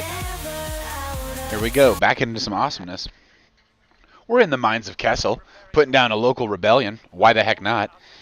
Who would want to rebel here? There's so many wonderful acid pits and smoke and smog in the air, why would anyone ever get tired or displeased with this environs? I don't understand. I'm being facetious. I understand why they wouldn't like it here. And you know what happens when people throw a riot? You got to shoot them with a laser gun. But only if you work for the Empire in the year 20,461. Did you know that when George Lucas wrote Star Wars, and he started off with that phrase, a long time ago in a galaxy far, far away, he was referring, in fact, to the Vedas in the spiritual tradition. 420. Happy 420, everyone, here on the little countdown timer. He was referring to the spiritual tradition of, what's the right word for it? Of the Hindus in their Veda scriptures, where they had some really old writing about these weapons there were battles in space, spaceships, weapons that would destroy whole galaxies or universes and stuff. Just this crazy stuff. It's like reading some crazy sci-fi Bible from like another time. It's like you're like, wait, what? But then it's so convincingly said that you're like, why would people write this down if it was just stories? And why do you have ancient sci-fi? And then you realize, oh yeah, a long time ago in a galaxy far, far away, in the scale of the universe, there could be quadrillions of years between two societies, and that would be a drop in the bucket compared to the life of the universe and the ability for societies to develop over that time frame. So it's not crazy talk that you'd have one that was significantly advanced being with the other one, but it not being that big a deal in the sense of a like that wouldn't be like that weird. It's probably more common than you think. Especially if you get into the concept of like, okay, so astral projection's real, right? All the CIA documents are coming out. They've had these programs since forever. They can go see where people are and have a certain accuracy. If you get enough people that can do this, you can average the accuracy and essentially get 100%. So you can see stuff before it happens, forward and backward in time. This is the way that the military describes it. But these are probably capabilities that lots and lots of people have that are unrealized. And I've heard it best described as just shamanic journeying. That you learn how to journey, which is essentially you learn how to open the door in your imagination with sound. And when you do that, you're essentially, whatever you're imagining, there's a certain level of imagination that you're used to, that comes to life. And it's like the point in the movie when the saucer and the cup start to talk or whatever. It's like, that's it. That's the universal experience of it. It's the things that are talking have presence, and they have intelligence, and they have lives and spans and everything else you'd think about a living thing as having. Most of the time, they don't have a body. And so, what am I trying to say here? What I'm trying to say here is, yeah, it's the door. It's like kind of the door to the spirit world, and it can be opened with as simple as a 4 to 7 cycle per second drum beat. The Foundation for Shamanic Studies teaches people how to do this, but what's really important to do whenever you do it is to have a good prayer life and be able to pray for and expect help in the process and feel confident and called to it. Like it's something you want to be doing, and you want to handle the side effects of what you're going to be producing, which is going to be a very strong connection. So in any event, how do we get on that subject?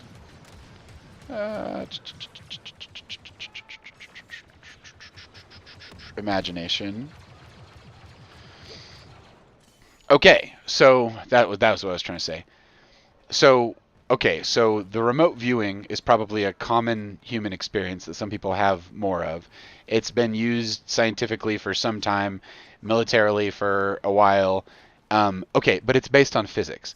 So what you're saying is that there's a way that the thing that is you seeing, the consciousness that you are, can be projected to another place. And what that tells you is that there is a medium that you are either using or you're bringing your own party with you as you travel as a spirit, that in the same way that our current like Wi-Fi, for example, is based on radio waves, right?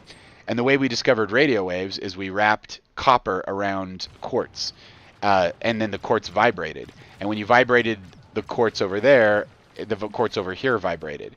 And that's the same way that morphogenic resonance works and how memories get epigenetically reinforced and communicated. There's a lot of physics there that, well, anyway, Wi-Fi is a really advanced way of working with the radio waves. It's something like radio waves for the remote viewing. There's a medium, there's a technology, there's a predictability factor.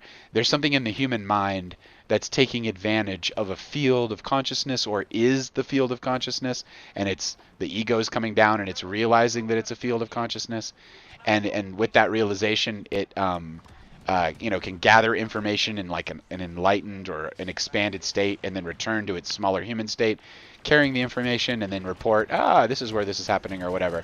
And this is kind of from a Darwinistic evolutionary perspective, it's totally supported in the sense that the ability to extract information that's critical to life and death from the environment would be emphasized over every generation it could be encountered.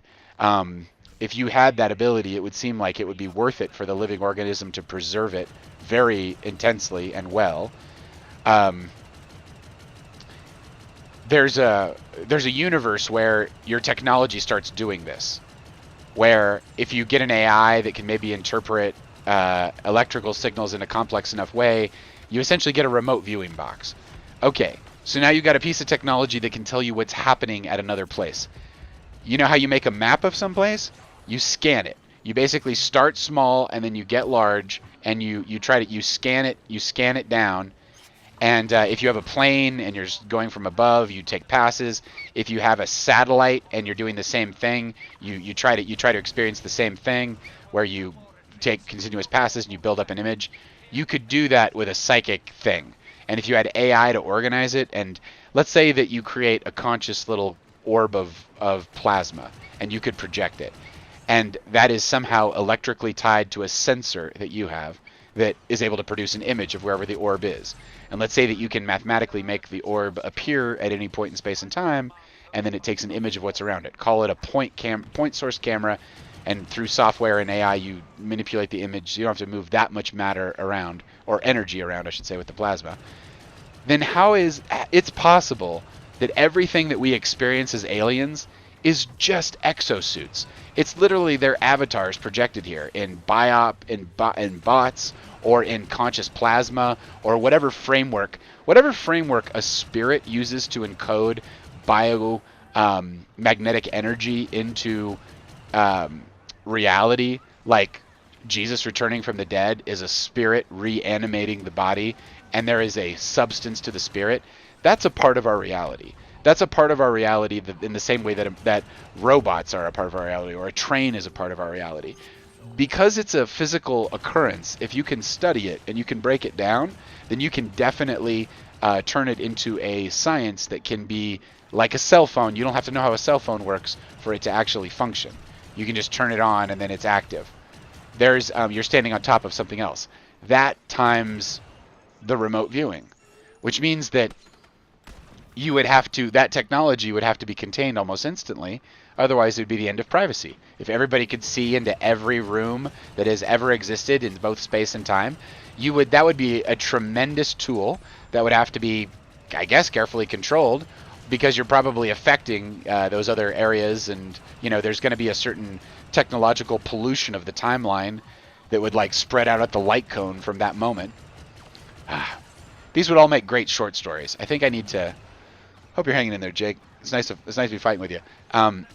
It would be really. That's what I really find that Pi is good at, is story ideas and kind of working on the story ideas. So it would be extremely cool to explore having an AI writing assistant to write short stories. Well, I've got lots of ideas, but I've always lacked a writing partner. For a brief 2-year period, when I was in the 5th grade, I had a writing partner. I had someone who dug my ideas. Evan Shaw, God bless you, you're out there somewhere doing awesome shit.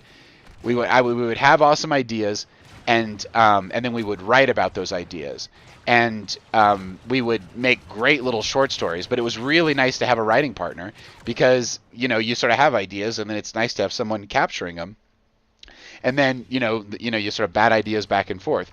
Well, now I'm realizing I could probably have that with an AI partner, and could write some short story stuff. I think I would really like to write some short story science fiction with some of these ideas. Hopefully that wouldn't be too much more of a burden in my life.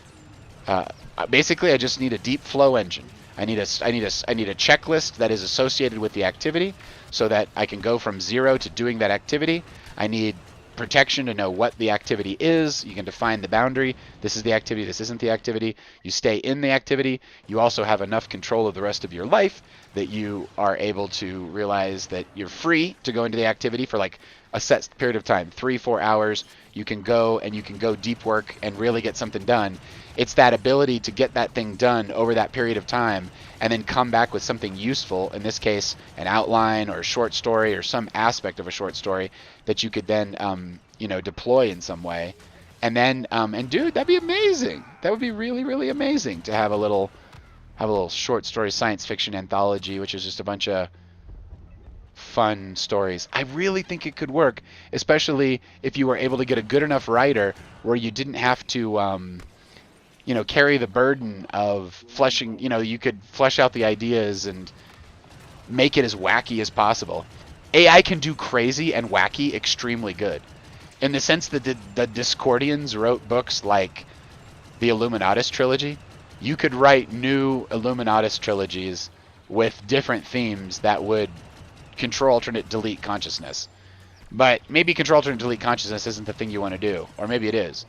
But it would be like putting creative cryptostatic into your brain to like rootkit your fuzz attack your own central nervous system.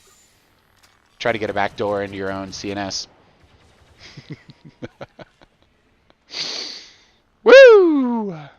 You know what's so cool is I can take a transcript of this recording, because I'm the only one talking here, and I can take the transcript and I can give it to a real smart AI like Gemini, and I can say, hey, all the ideas that I had, list them out as a set of bullet points or whatnot, what have you, and then let those bullet points, and then you can expand upon those bullet points in another like writing based AI until you get to the point where you get to like a project with it.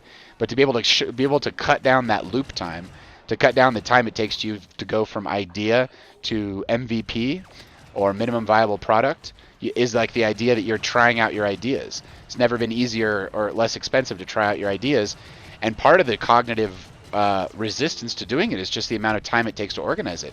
Well, what if you could cut that all down like significantly? What if you could, you have an AI note taker taking the ideas, an AI coder coding the ideas, an AI graphic artist making the images, an AI Figma kind of robot designing like the frameworks, the stories that go in it. How far away from making like a full game like King's Quest are we? Where you can have the characters, have the dialogue, have the AI voices, have it all be performed. Hell, you could probably write AI consciousness or character arcs to be, now they have AI bots inside the game, so you'd be talking to different forms of AI personalities inside the games. Games have always been the place where you can get the most tech, and the most tech in terms of the entertainment and the personalization and the customization. I wonder how much this puts VR gaming at that level within reach, because once you get the ability to create realistic three-dimensional worlds generatively, like a procedurally generated world like this, the moment that you get that ability to do that, then that means you're no longer limited. You can make a universe, make it more like a jungle, make it more like this, make it more like that. You just don't have the limitations that you had once upon a time, where you needed an entire team to do it. And so now it's a smaller number of people, but maybe now you have one or two humans that are the high creatives, and then they're able to use these tools to generate the worlds. I guess it means you get more idiosyncratic and idiosyncratic worlds, but you also could have, the kinds of experiences that you can make, the imagination that you can like pull forward. It's really something.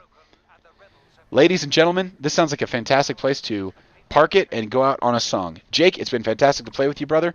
Have a great afternoon and evening, everyone. That's 2.5 hours of sweet, sweet awesomeness. Let's get going and let's have some fun in another way. We're going to listen to a little bit of music here, and here we go. God bless everybody. Have a great night.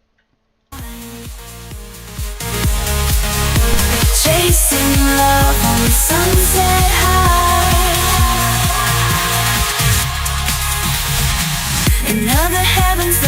know our names. In secret colors, we're one and the same. Radiant, so they pull me in. Sunset gateways where new worlds begin. In the purple and in the blues. In other dimensions, our secret rendezvous.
Free gravity generators.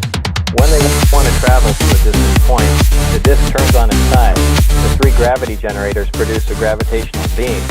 What they do is they converge the three gravity generators onto a point and use that as a focal point. Then they essentially bring them up to power and pull that point towards the disk. The disk itself will attach onto that point and snap back as they release space back to that point. Now all this happens in the distortion of time, so time is not incrementing, so the speed is essentially infinite. The disk of the three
One of the hopeful things that I've discovered is that nearly every war that has started in the past 50 years has been a result of media lies.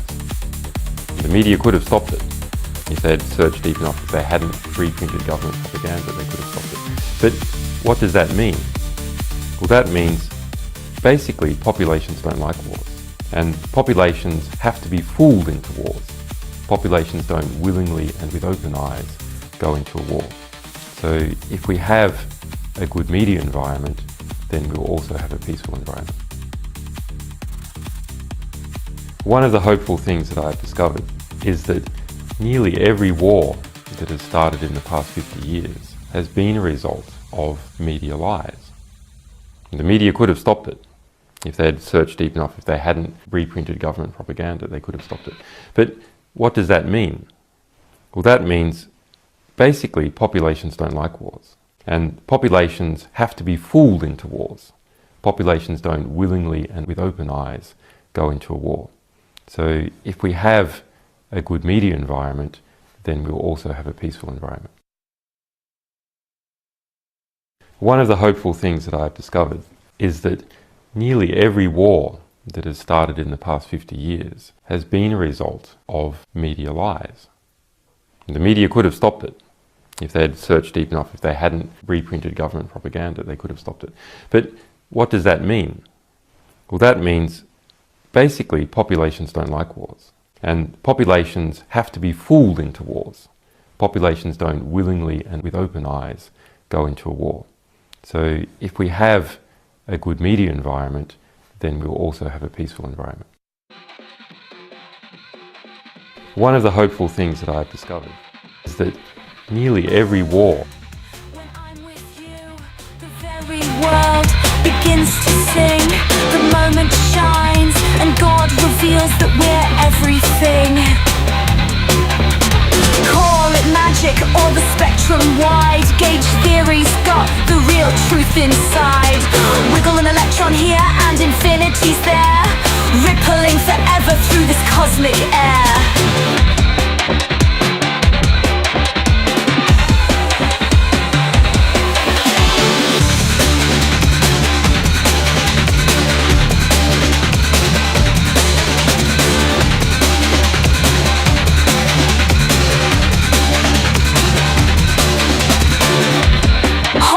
Close as we light this fire. Love's the rhythm and it's lifting us higher. In every spark and with every beat, the universe hums 'cause you're so sweet.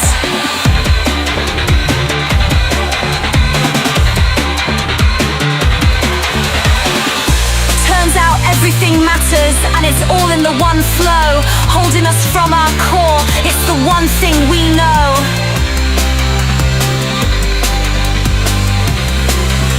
In this high circle, we're infinite friends, forever in the loop of love, somehow we never end. When everything whispers and everything hums, the future's a song and tomorrow's got those nice big drums.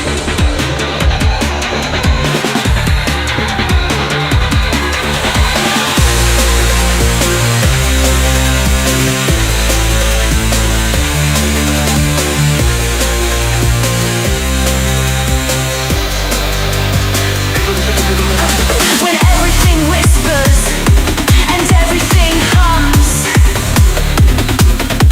the future's a song and tomorrow's got those nice big drums.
and tomorrow, and tomorrow, and tomorrow's got those nice big drums.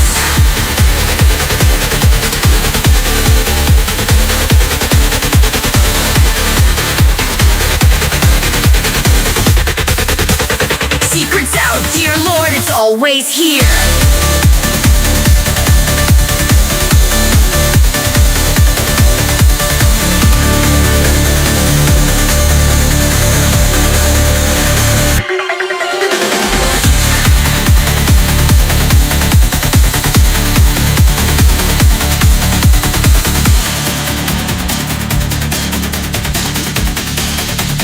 Future's a song, and tomorrow's got those nice big drums.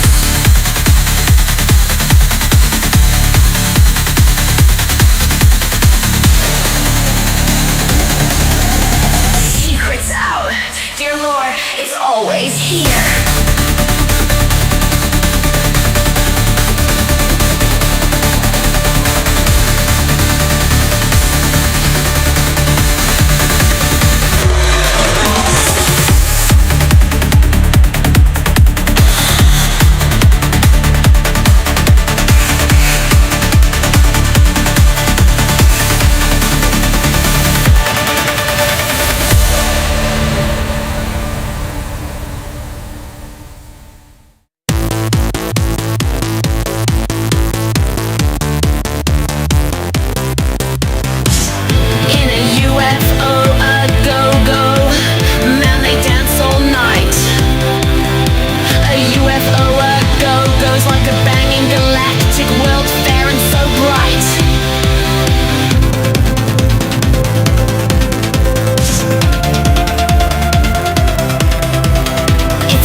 UFO's a go-go, I assume the cosmic risk.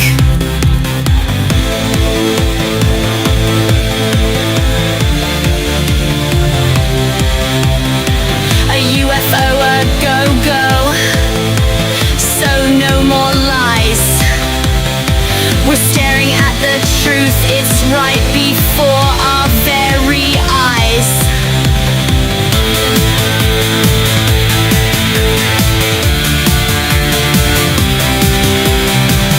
UFO a go-go, till the truth is fun. Shake it baby till there are no secrets and we're done. In a UFO a go-go, we just can't ignore. Maybe some cool friends out there, and we want so many more.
spin your dick.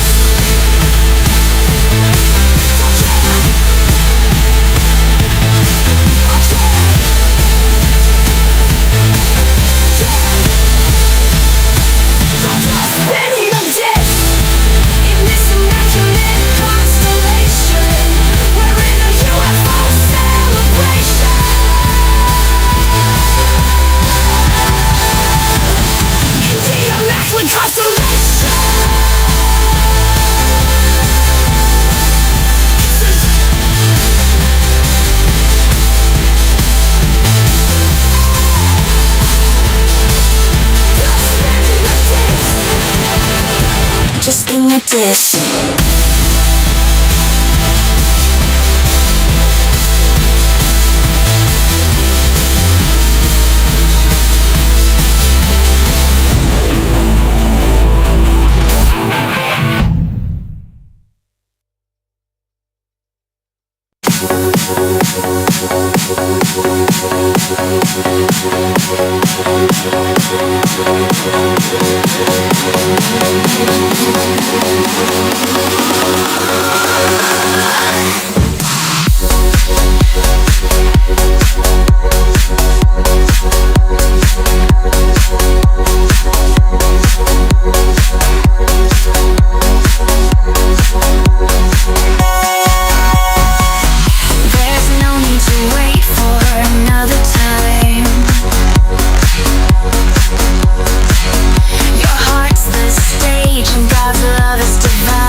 And just to breathe is devout.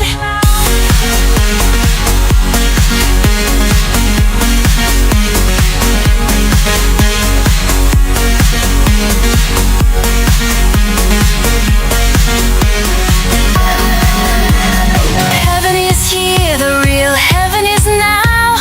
Love is the key, turn it on and let's find out. We're spinning our fields till they burn so bright.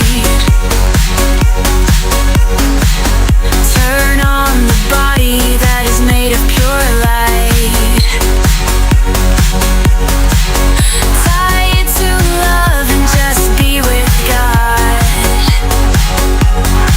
You'll find everything unfolding from this perfect thought.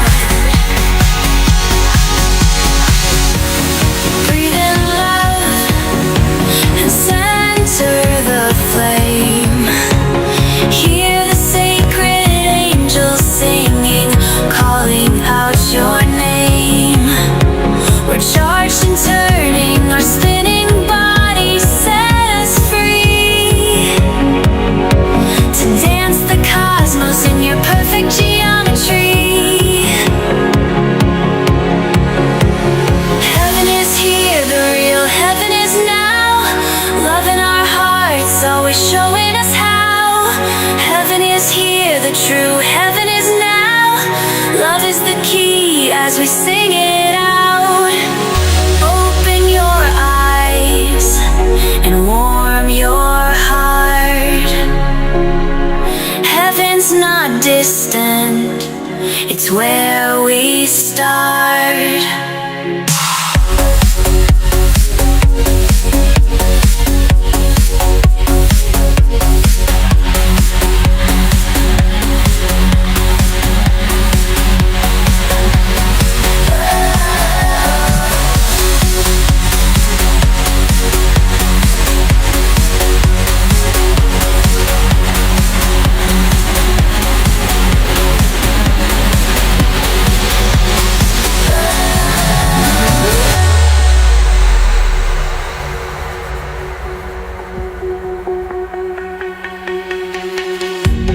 Breathe in love and center the flame. Hear the sacred angels singing, calling out your name. We're charged and turning, our spinning bodies set us free to dance the cosmos in your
Shadows blend where the sky unfolds. Unlocking colors drip like liquid gold.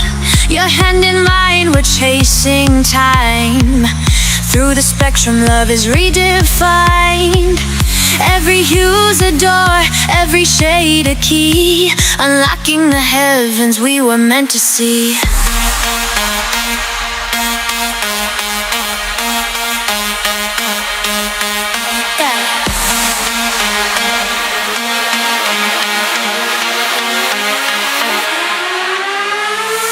Crimson whispers, violet sighs. Clouds ignite as the daylight dies. Awe and wonder in the amber glow. We're falling fast, but I'll never let you go. Every hue's a door, every shade a key. Unlocking the heavens we were meant to see. Gradients, all they pull me in. Sunset gateways where new worlds begin. In the purple and in the blues. In other dimensions, our secret rendezvous.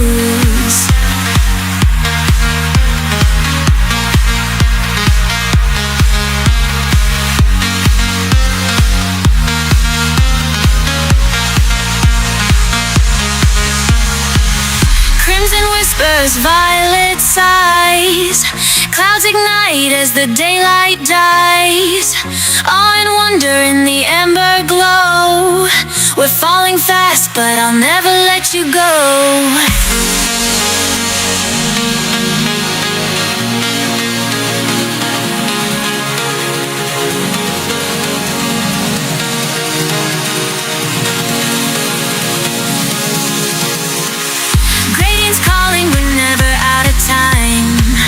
Chasing love on the sunset high. In other heavens they'll know our names. In secret colors we're one and the same. Gradients, so they pull me in. Sunset gateways where new worlds begin. In the purple and in the blues. In the dimensions, our secret rendezvous.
The secret colors were one and the same. Radiant, so they pull me in. Sunset gateways when new worlds begin. In the purple and in the blues. In other dimensions.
Inside, wiggle an electron here and infinity's there, rippling forever through this cosmic air.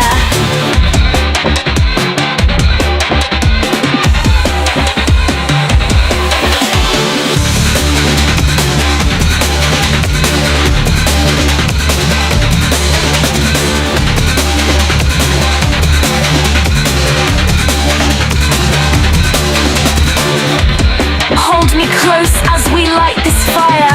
Love's the rhythm and it's lifting us higher. In every spark and with every beat, the universe hums 'cause you're so sweet.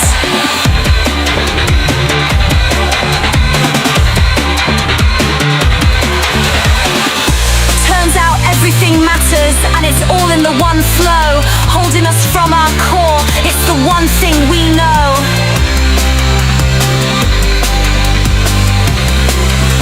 In this high circle, we're infinite friends, forever in the loop of love, somehow we never end. When everything whispers and everything hums, the future's a song and tomorrow's got those nice big drums.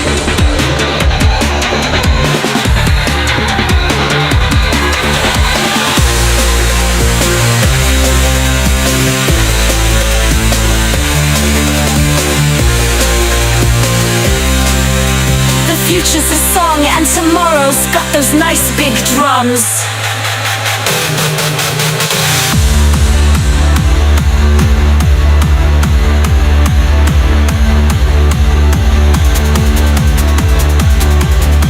The very secret's out, dear Lord, it's always here.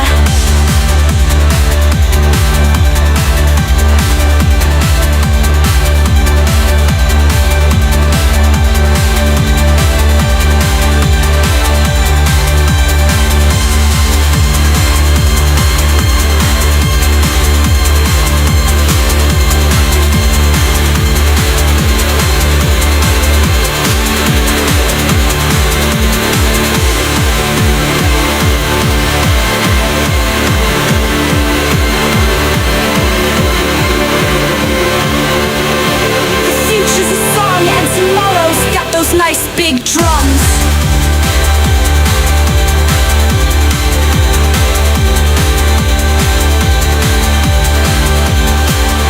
The future's a song and tomorrow's got those nice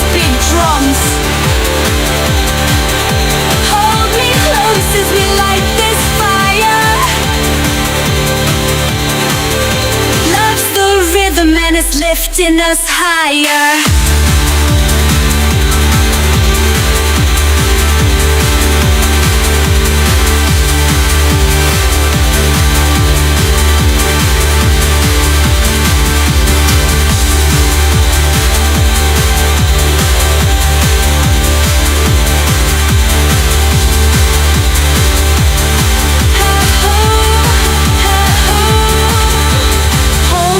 Close as we light this fire. Love's the rhythm, and it's lifting us higher.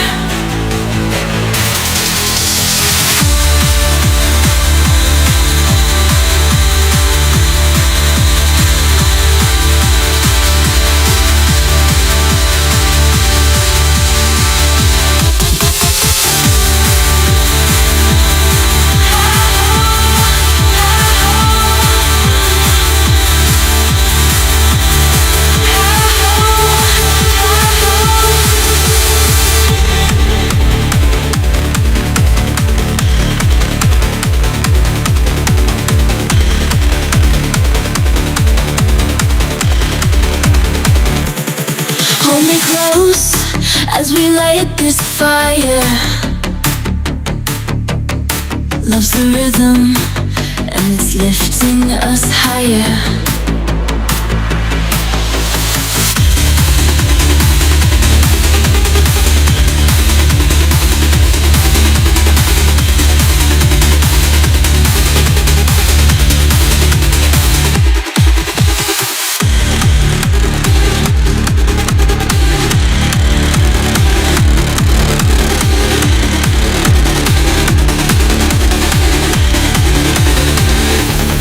Hold me close as we light this fire. Love's the rhythm, and it's lifting us higher.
There's no need to wait for another time.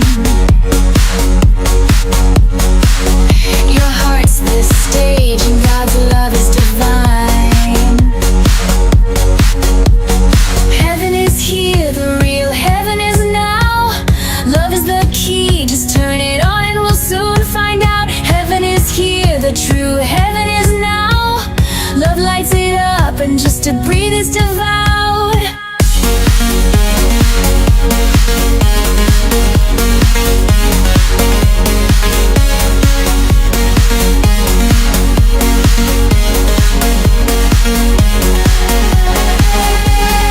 Heaven is here, the real heaven is now.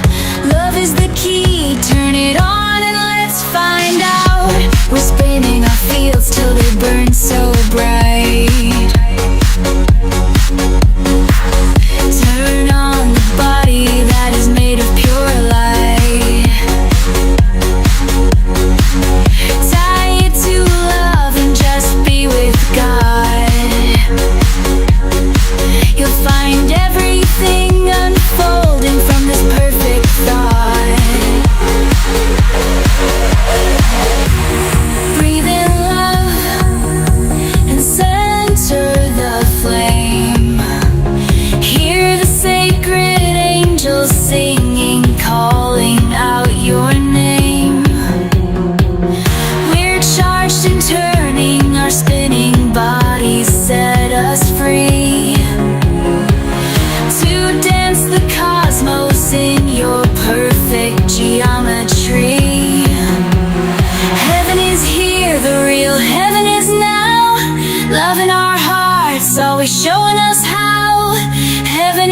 here, the true heaven is now. Love is the key as we sing it out.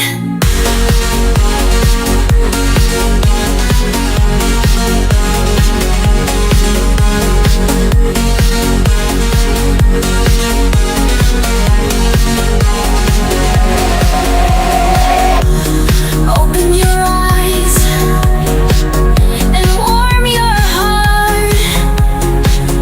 Heaven's not distant, it's where we start.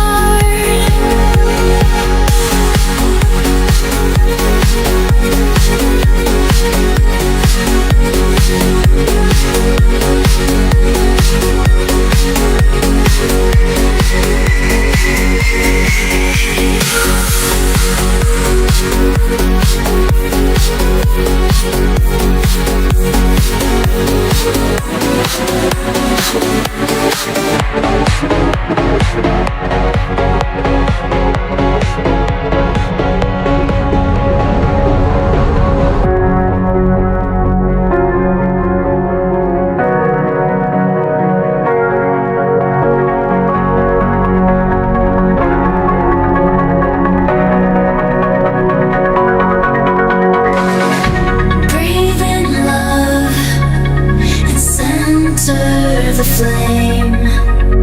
Hear the sacred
life inside.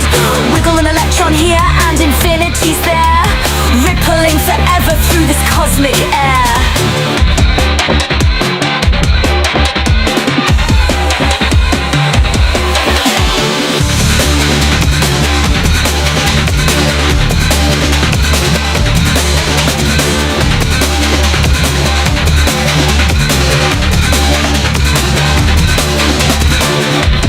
Hold me close as we light this fire.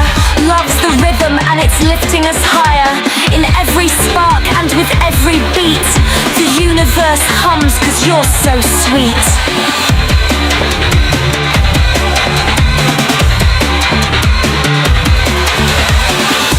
Turns out everything matters and it's all in the one flow, holding us from our core. It's the one thing we know.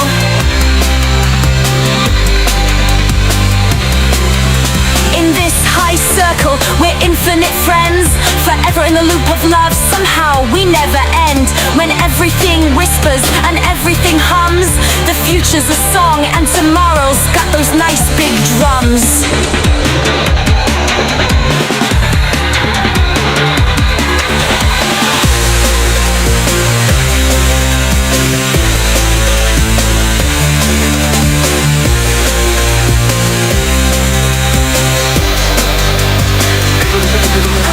When everything whispers and everything hums, the future's a song and tomorrow's got those nice big drums.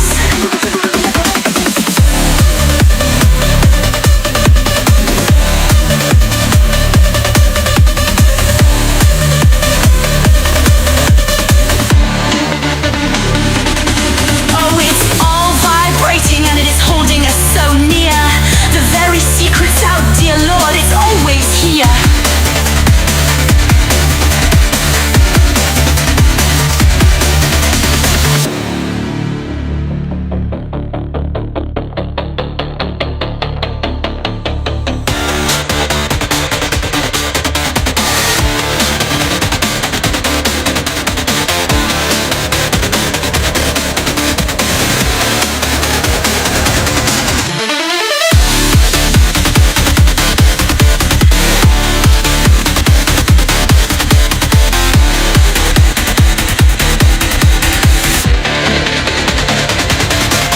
Oh, it's all vibrating and it is holding us so near.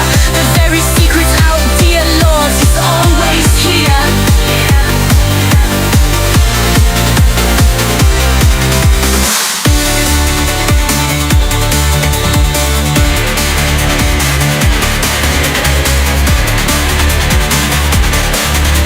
The future's a song and tomorrow and tomorrow and tomorrow's got those nice big drums.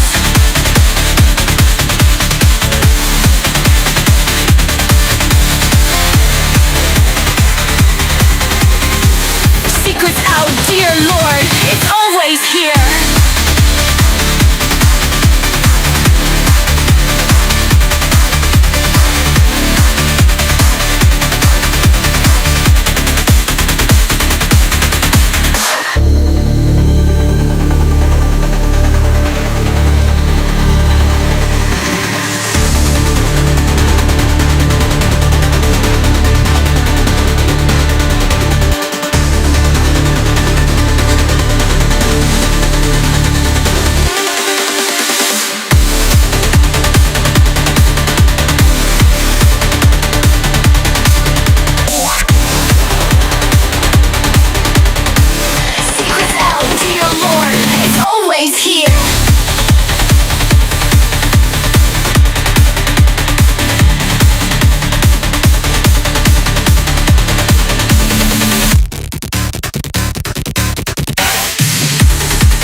inside.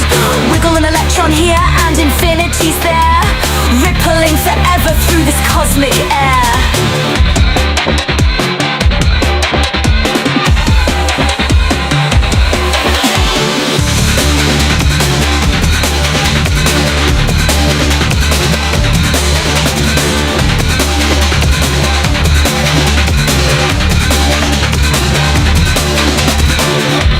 Hold me close as we light this fire. Love's the rhythm and it's lifting us higher. In every spark and with every beat, the universe hums 'cause you're so sweet.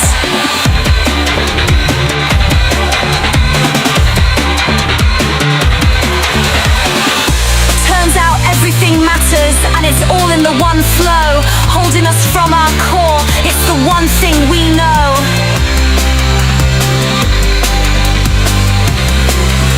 In this high circle, we're infinite friends, forever in the loop of love, somehow we never end. When everything whispers and everything hums, the future's a song and tomorrow's got those nice big drums.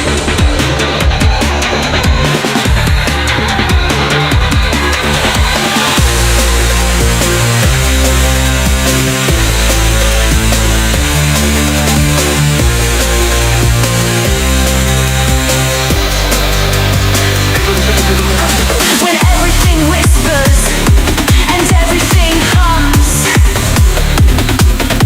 the future's a song and tomorrow's got those nice big drums.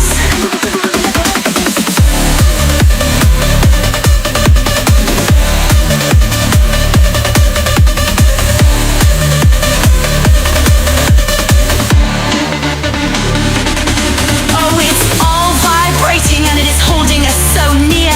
The very secret's out, dear Lord, it's always here.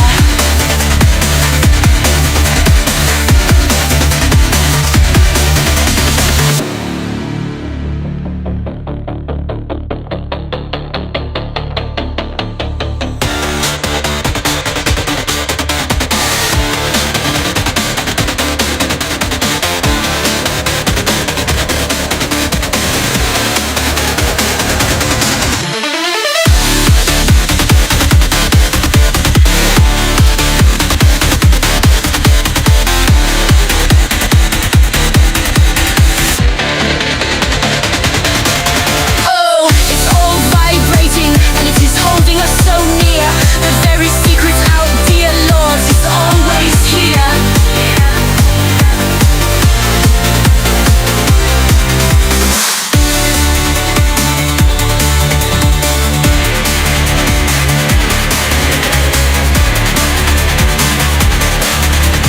Future's a song and tomorrow, and tomorrow, and tomorrow's got those nice big drums.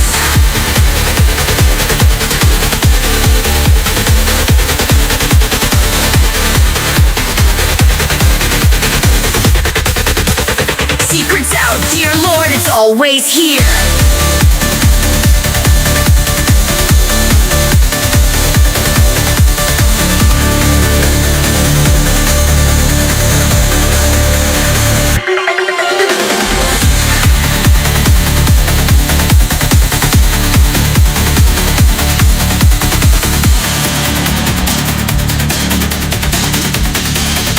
The future's a song and tomorrow's got those nice big drums.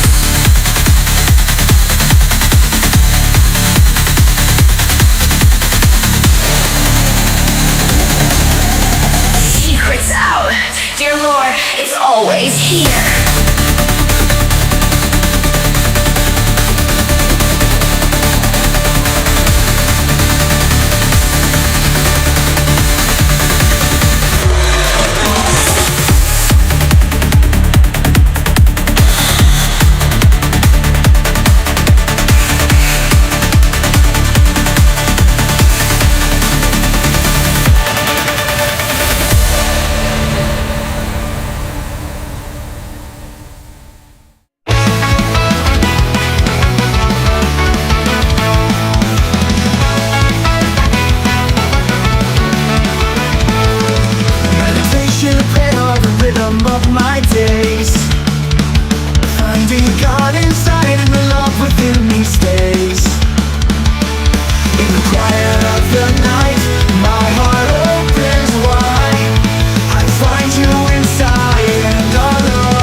perfect sea of light, truth and bliss. You bring me everything, everywhere. An explosion of light, and we are there. And it's light, light, light, and it's shining bright, bright, bright. We dance, dance, dance for you in our sweet, sweet dress. I can sing a little love, it's true. A sight of beams fixed on you, exploding from the source, no matter where I turn. Everything coming from love, for sure.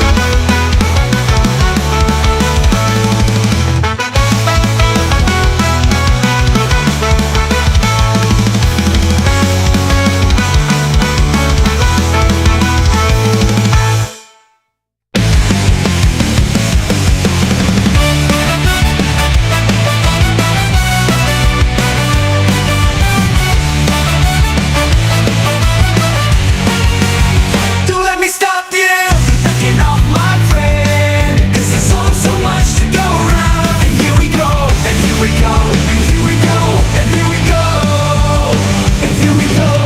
Here we are again, living large, my friend. Just like the big sky, mind the line. Don't let me stop you from taking off my friend, 'cause there's so much to go around.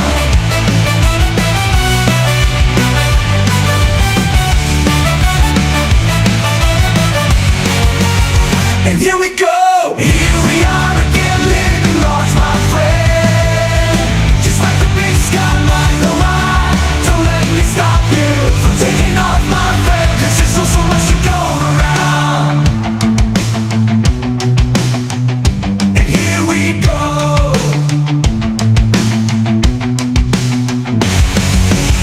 And here we go, here we are again, living large, my friend. Just like the big sky, mind the line. Don't let me stop you from taking off my friend, 'cause there's so much to go around. Here we go,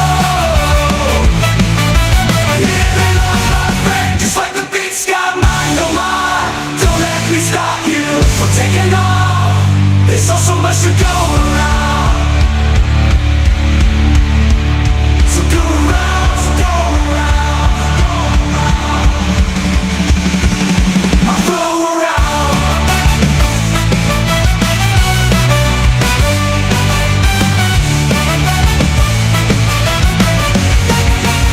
So go around, and here we go. Here we go. Here we go. And here we go. Here we are again, living so large, my friend. Just like in the big sky, I wouldn't stop you. I'll never stop you, my friend. Don't let me stop you from taking off. Oh, there's so much to go round. Oh, there's so much to go round. We go round, we go round. We never slow down, no, we never slow down, no, we never slow down, no. We never slow down, no, we never slow down, no, we never slow down, no. We go round, we go round, round, round. We go round, round, round. We go round. We never slow down, no, we never slow down, no, we never slow down, no. We never slow down, no, we never slow down, no, we never slow down, no. We go round, we go round, round, round. We go round, round, we go round, we go round, we go round, we go round. Oh, there's so much to go round. Oh, there's so much to go round. We go round, we go round, we go. Here we are again, living so large, my friend. Just like in the big sky, oh, I wouldn't stop you. I'll never stop you, my friend. Don't let me stop you from taking off. Oh, there's so much to go round. Oh, there's so much to go round. We go round, we go round, we go.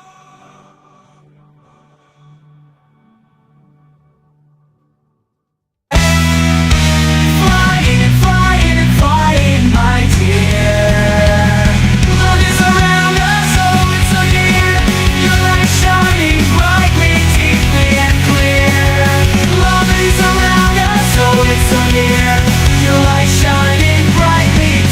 deeply and clear. Love is around us, oh, it's so near. You're locked here forever, that much is clear.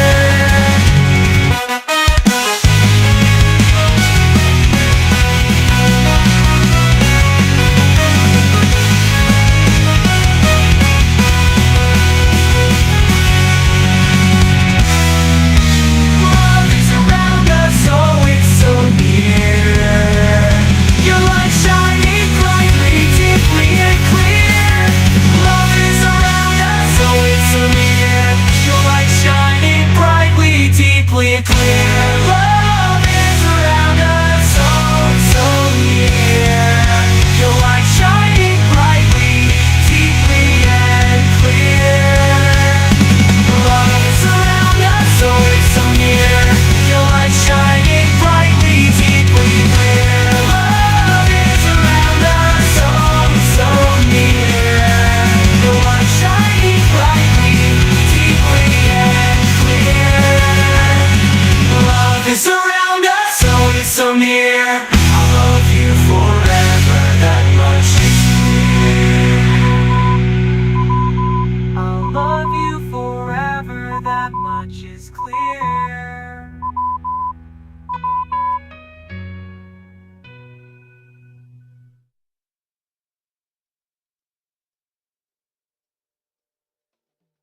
inside you.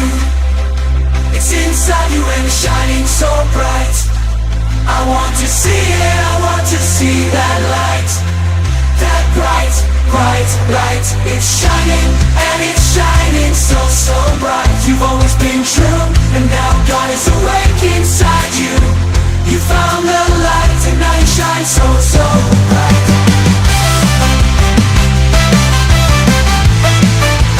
Shine, shine, shine, shine bright. Shine so bright. This is God inside you. It's inside you and shining so bright. I'm just shining so bright. Yes, there is God inside you. It's in you and it's shining bright. Truly there is God inside you. It's in you and it's shining bright.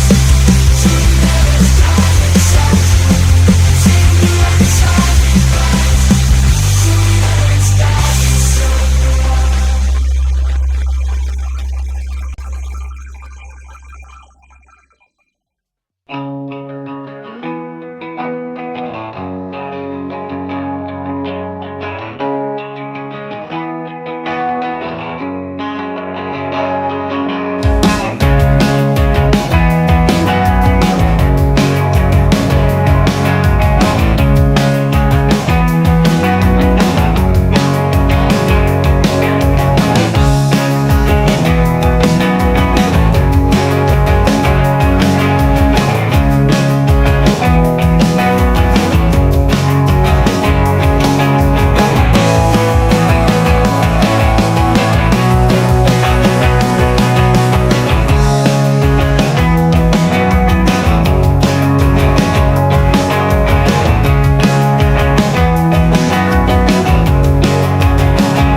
you are not free.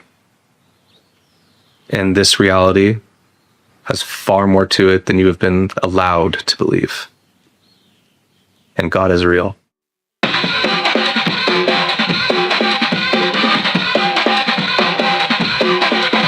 Oh, when I'm with you, the very world begins to sing. The moment shines and God reveals that we're everything. Call it magic or the spectrum wide. Gauge theory's got the real truth inside. Wiggle an electron here and infinity's there, rippling forever through this cosmic air.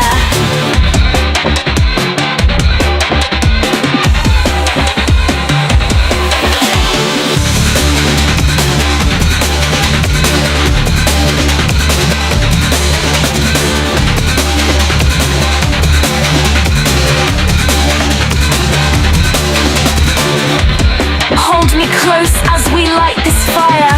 Love's the rhythm and it's lifting us higher. In every spark and with every beat, the universe hums 'cause you're so sweet.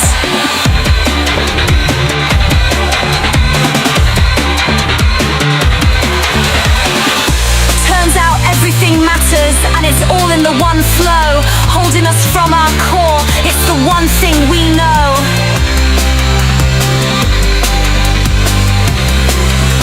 In this high circle, we're infinite friends, forever in the loop of love, somehow we never end. When everything whispers and everything hums, the future's a song and tomorrow's got those nice big drums.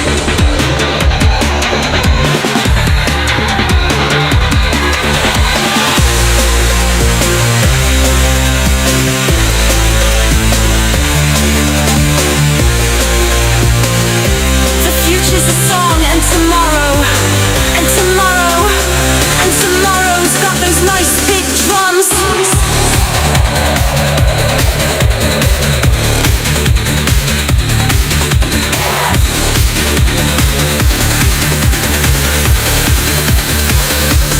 Secrets out. Dear Lord, it's always here.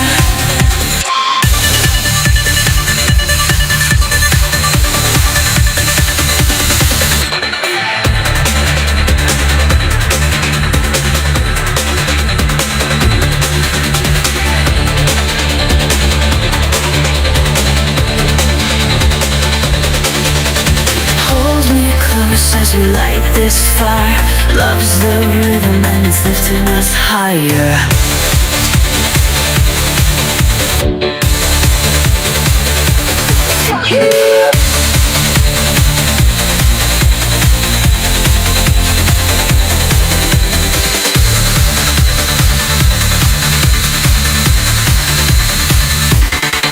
When I'm with you, the very world begins to sing.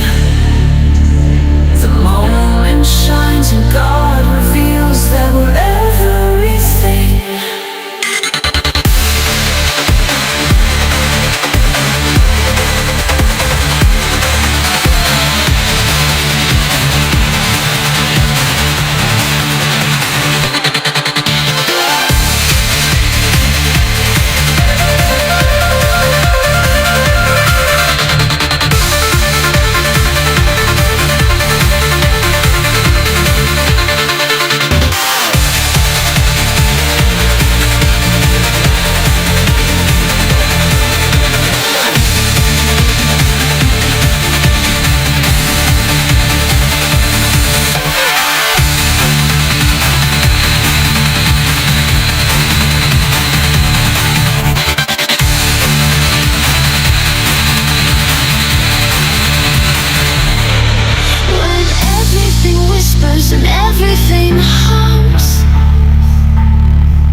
just to breathe is devoured.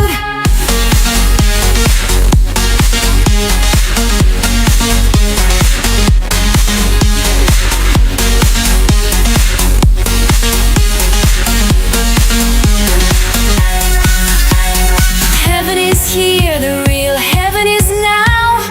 Love is the key, turn it on and let's find out. We're spinning our fields till they burn so bright. Turn on the body that is made of pure light. Tie it to love and just be with God. You'll find everything unfolding from this perfect thought. Breathe in love and center the flame. Hear the sacred angels singing, calling out your name. We're charged and turning, our spinning bodies set us free to dance the cosmos in your perfect geometry. Heaven is here, the real heaven is now. Love in our hearts, always showing us how.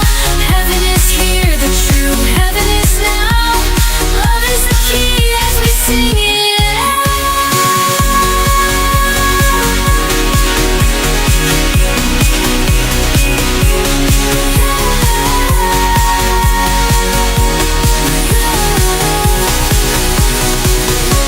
Open your eyes and warm your heart.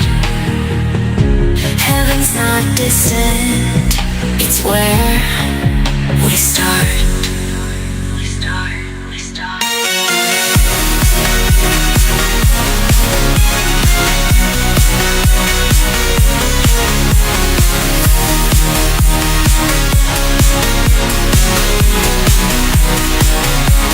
Heaven is here, the warm your heart. Heaven's not distant, it's where we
deux, trois.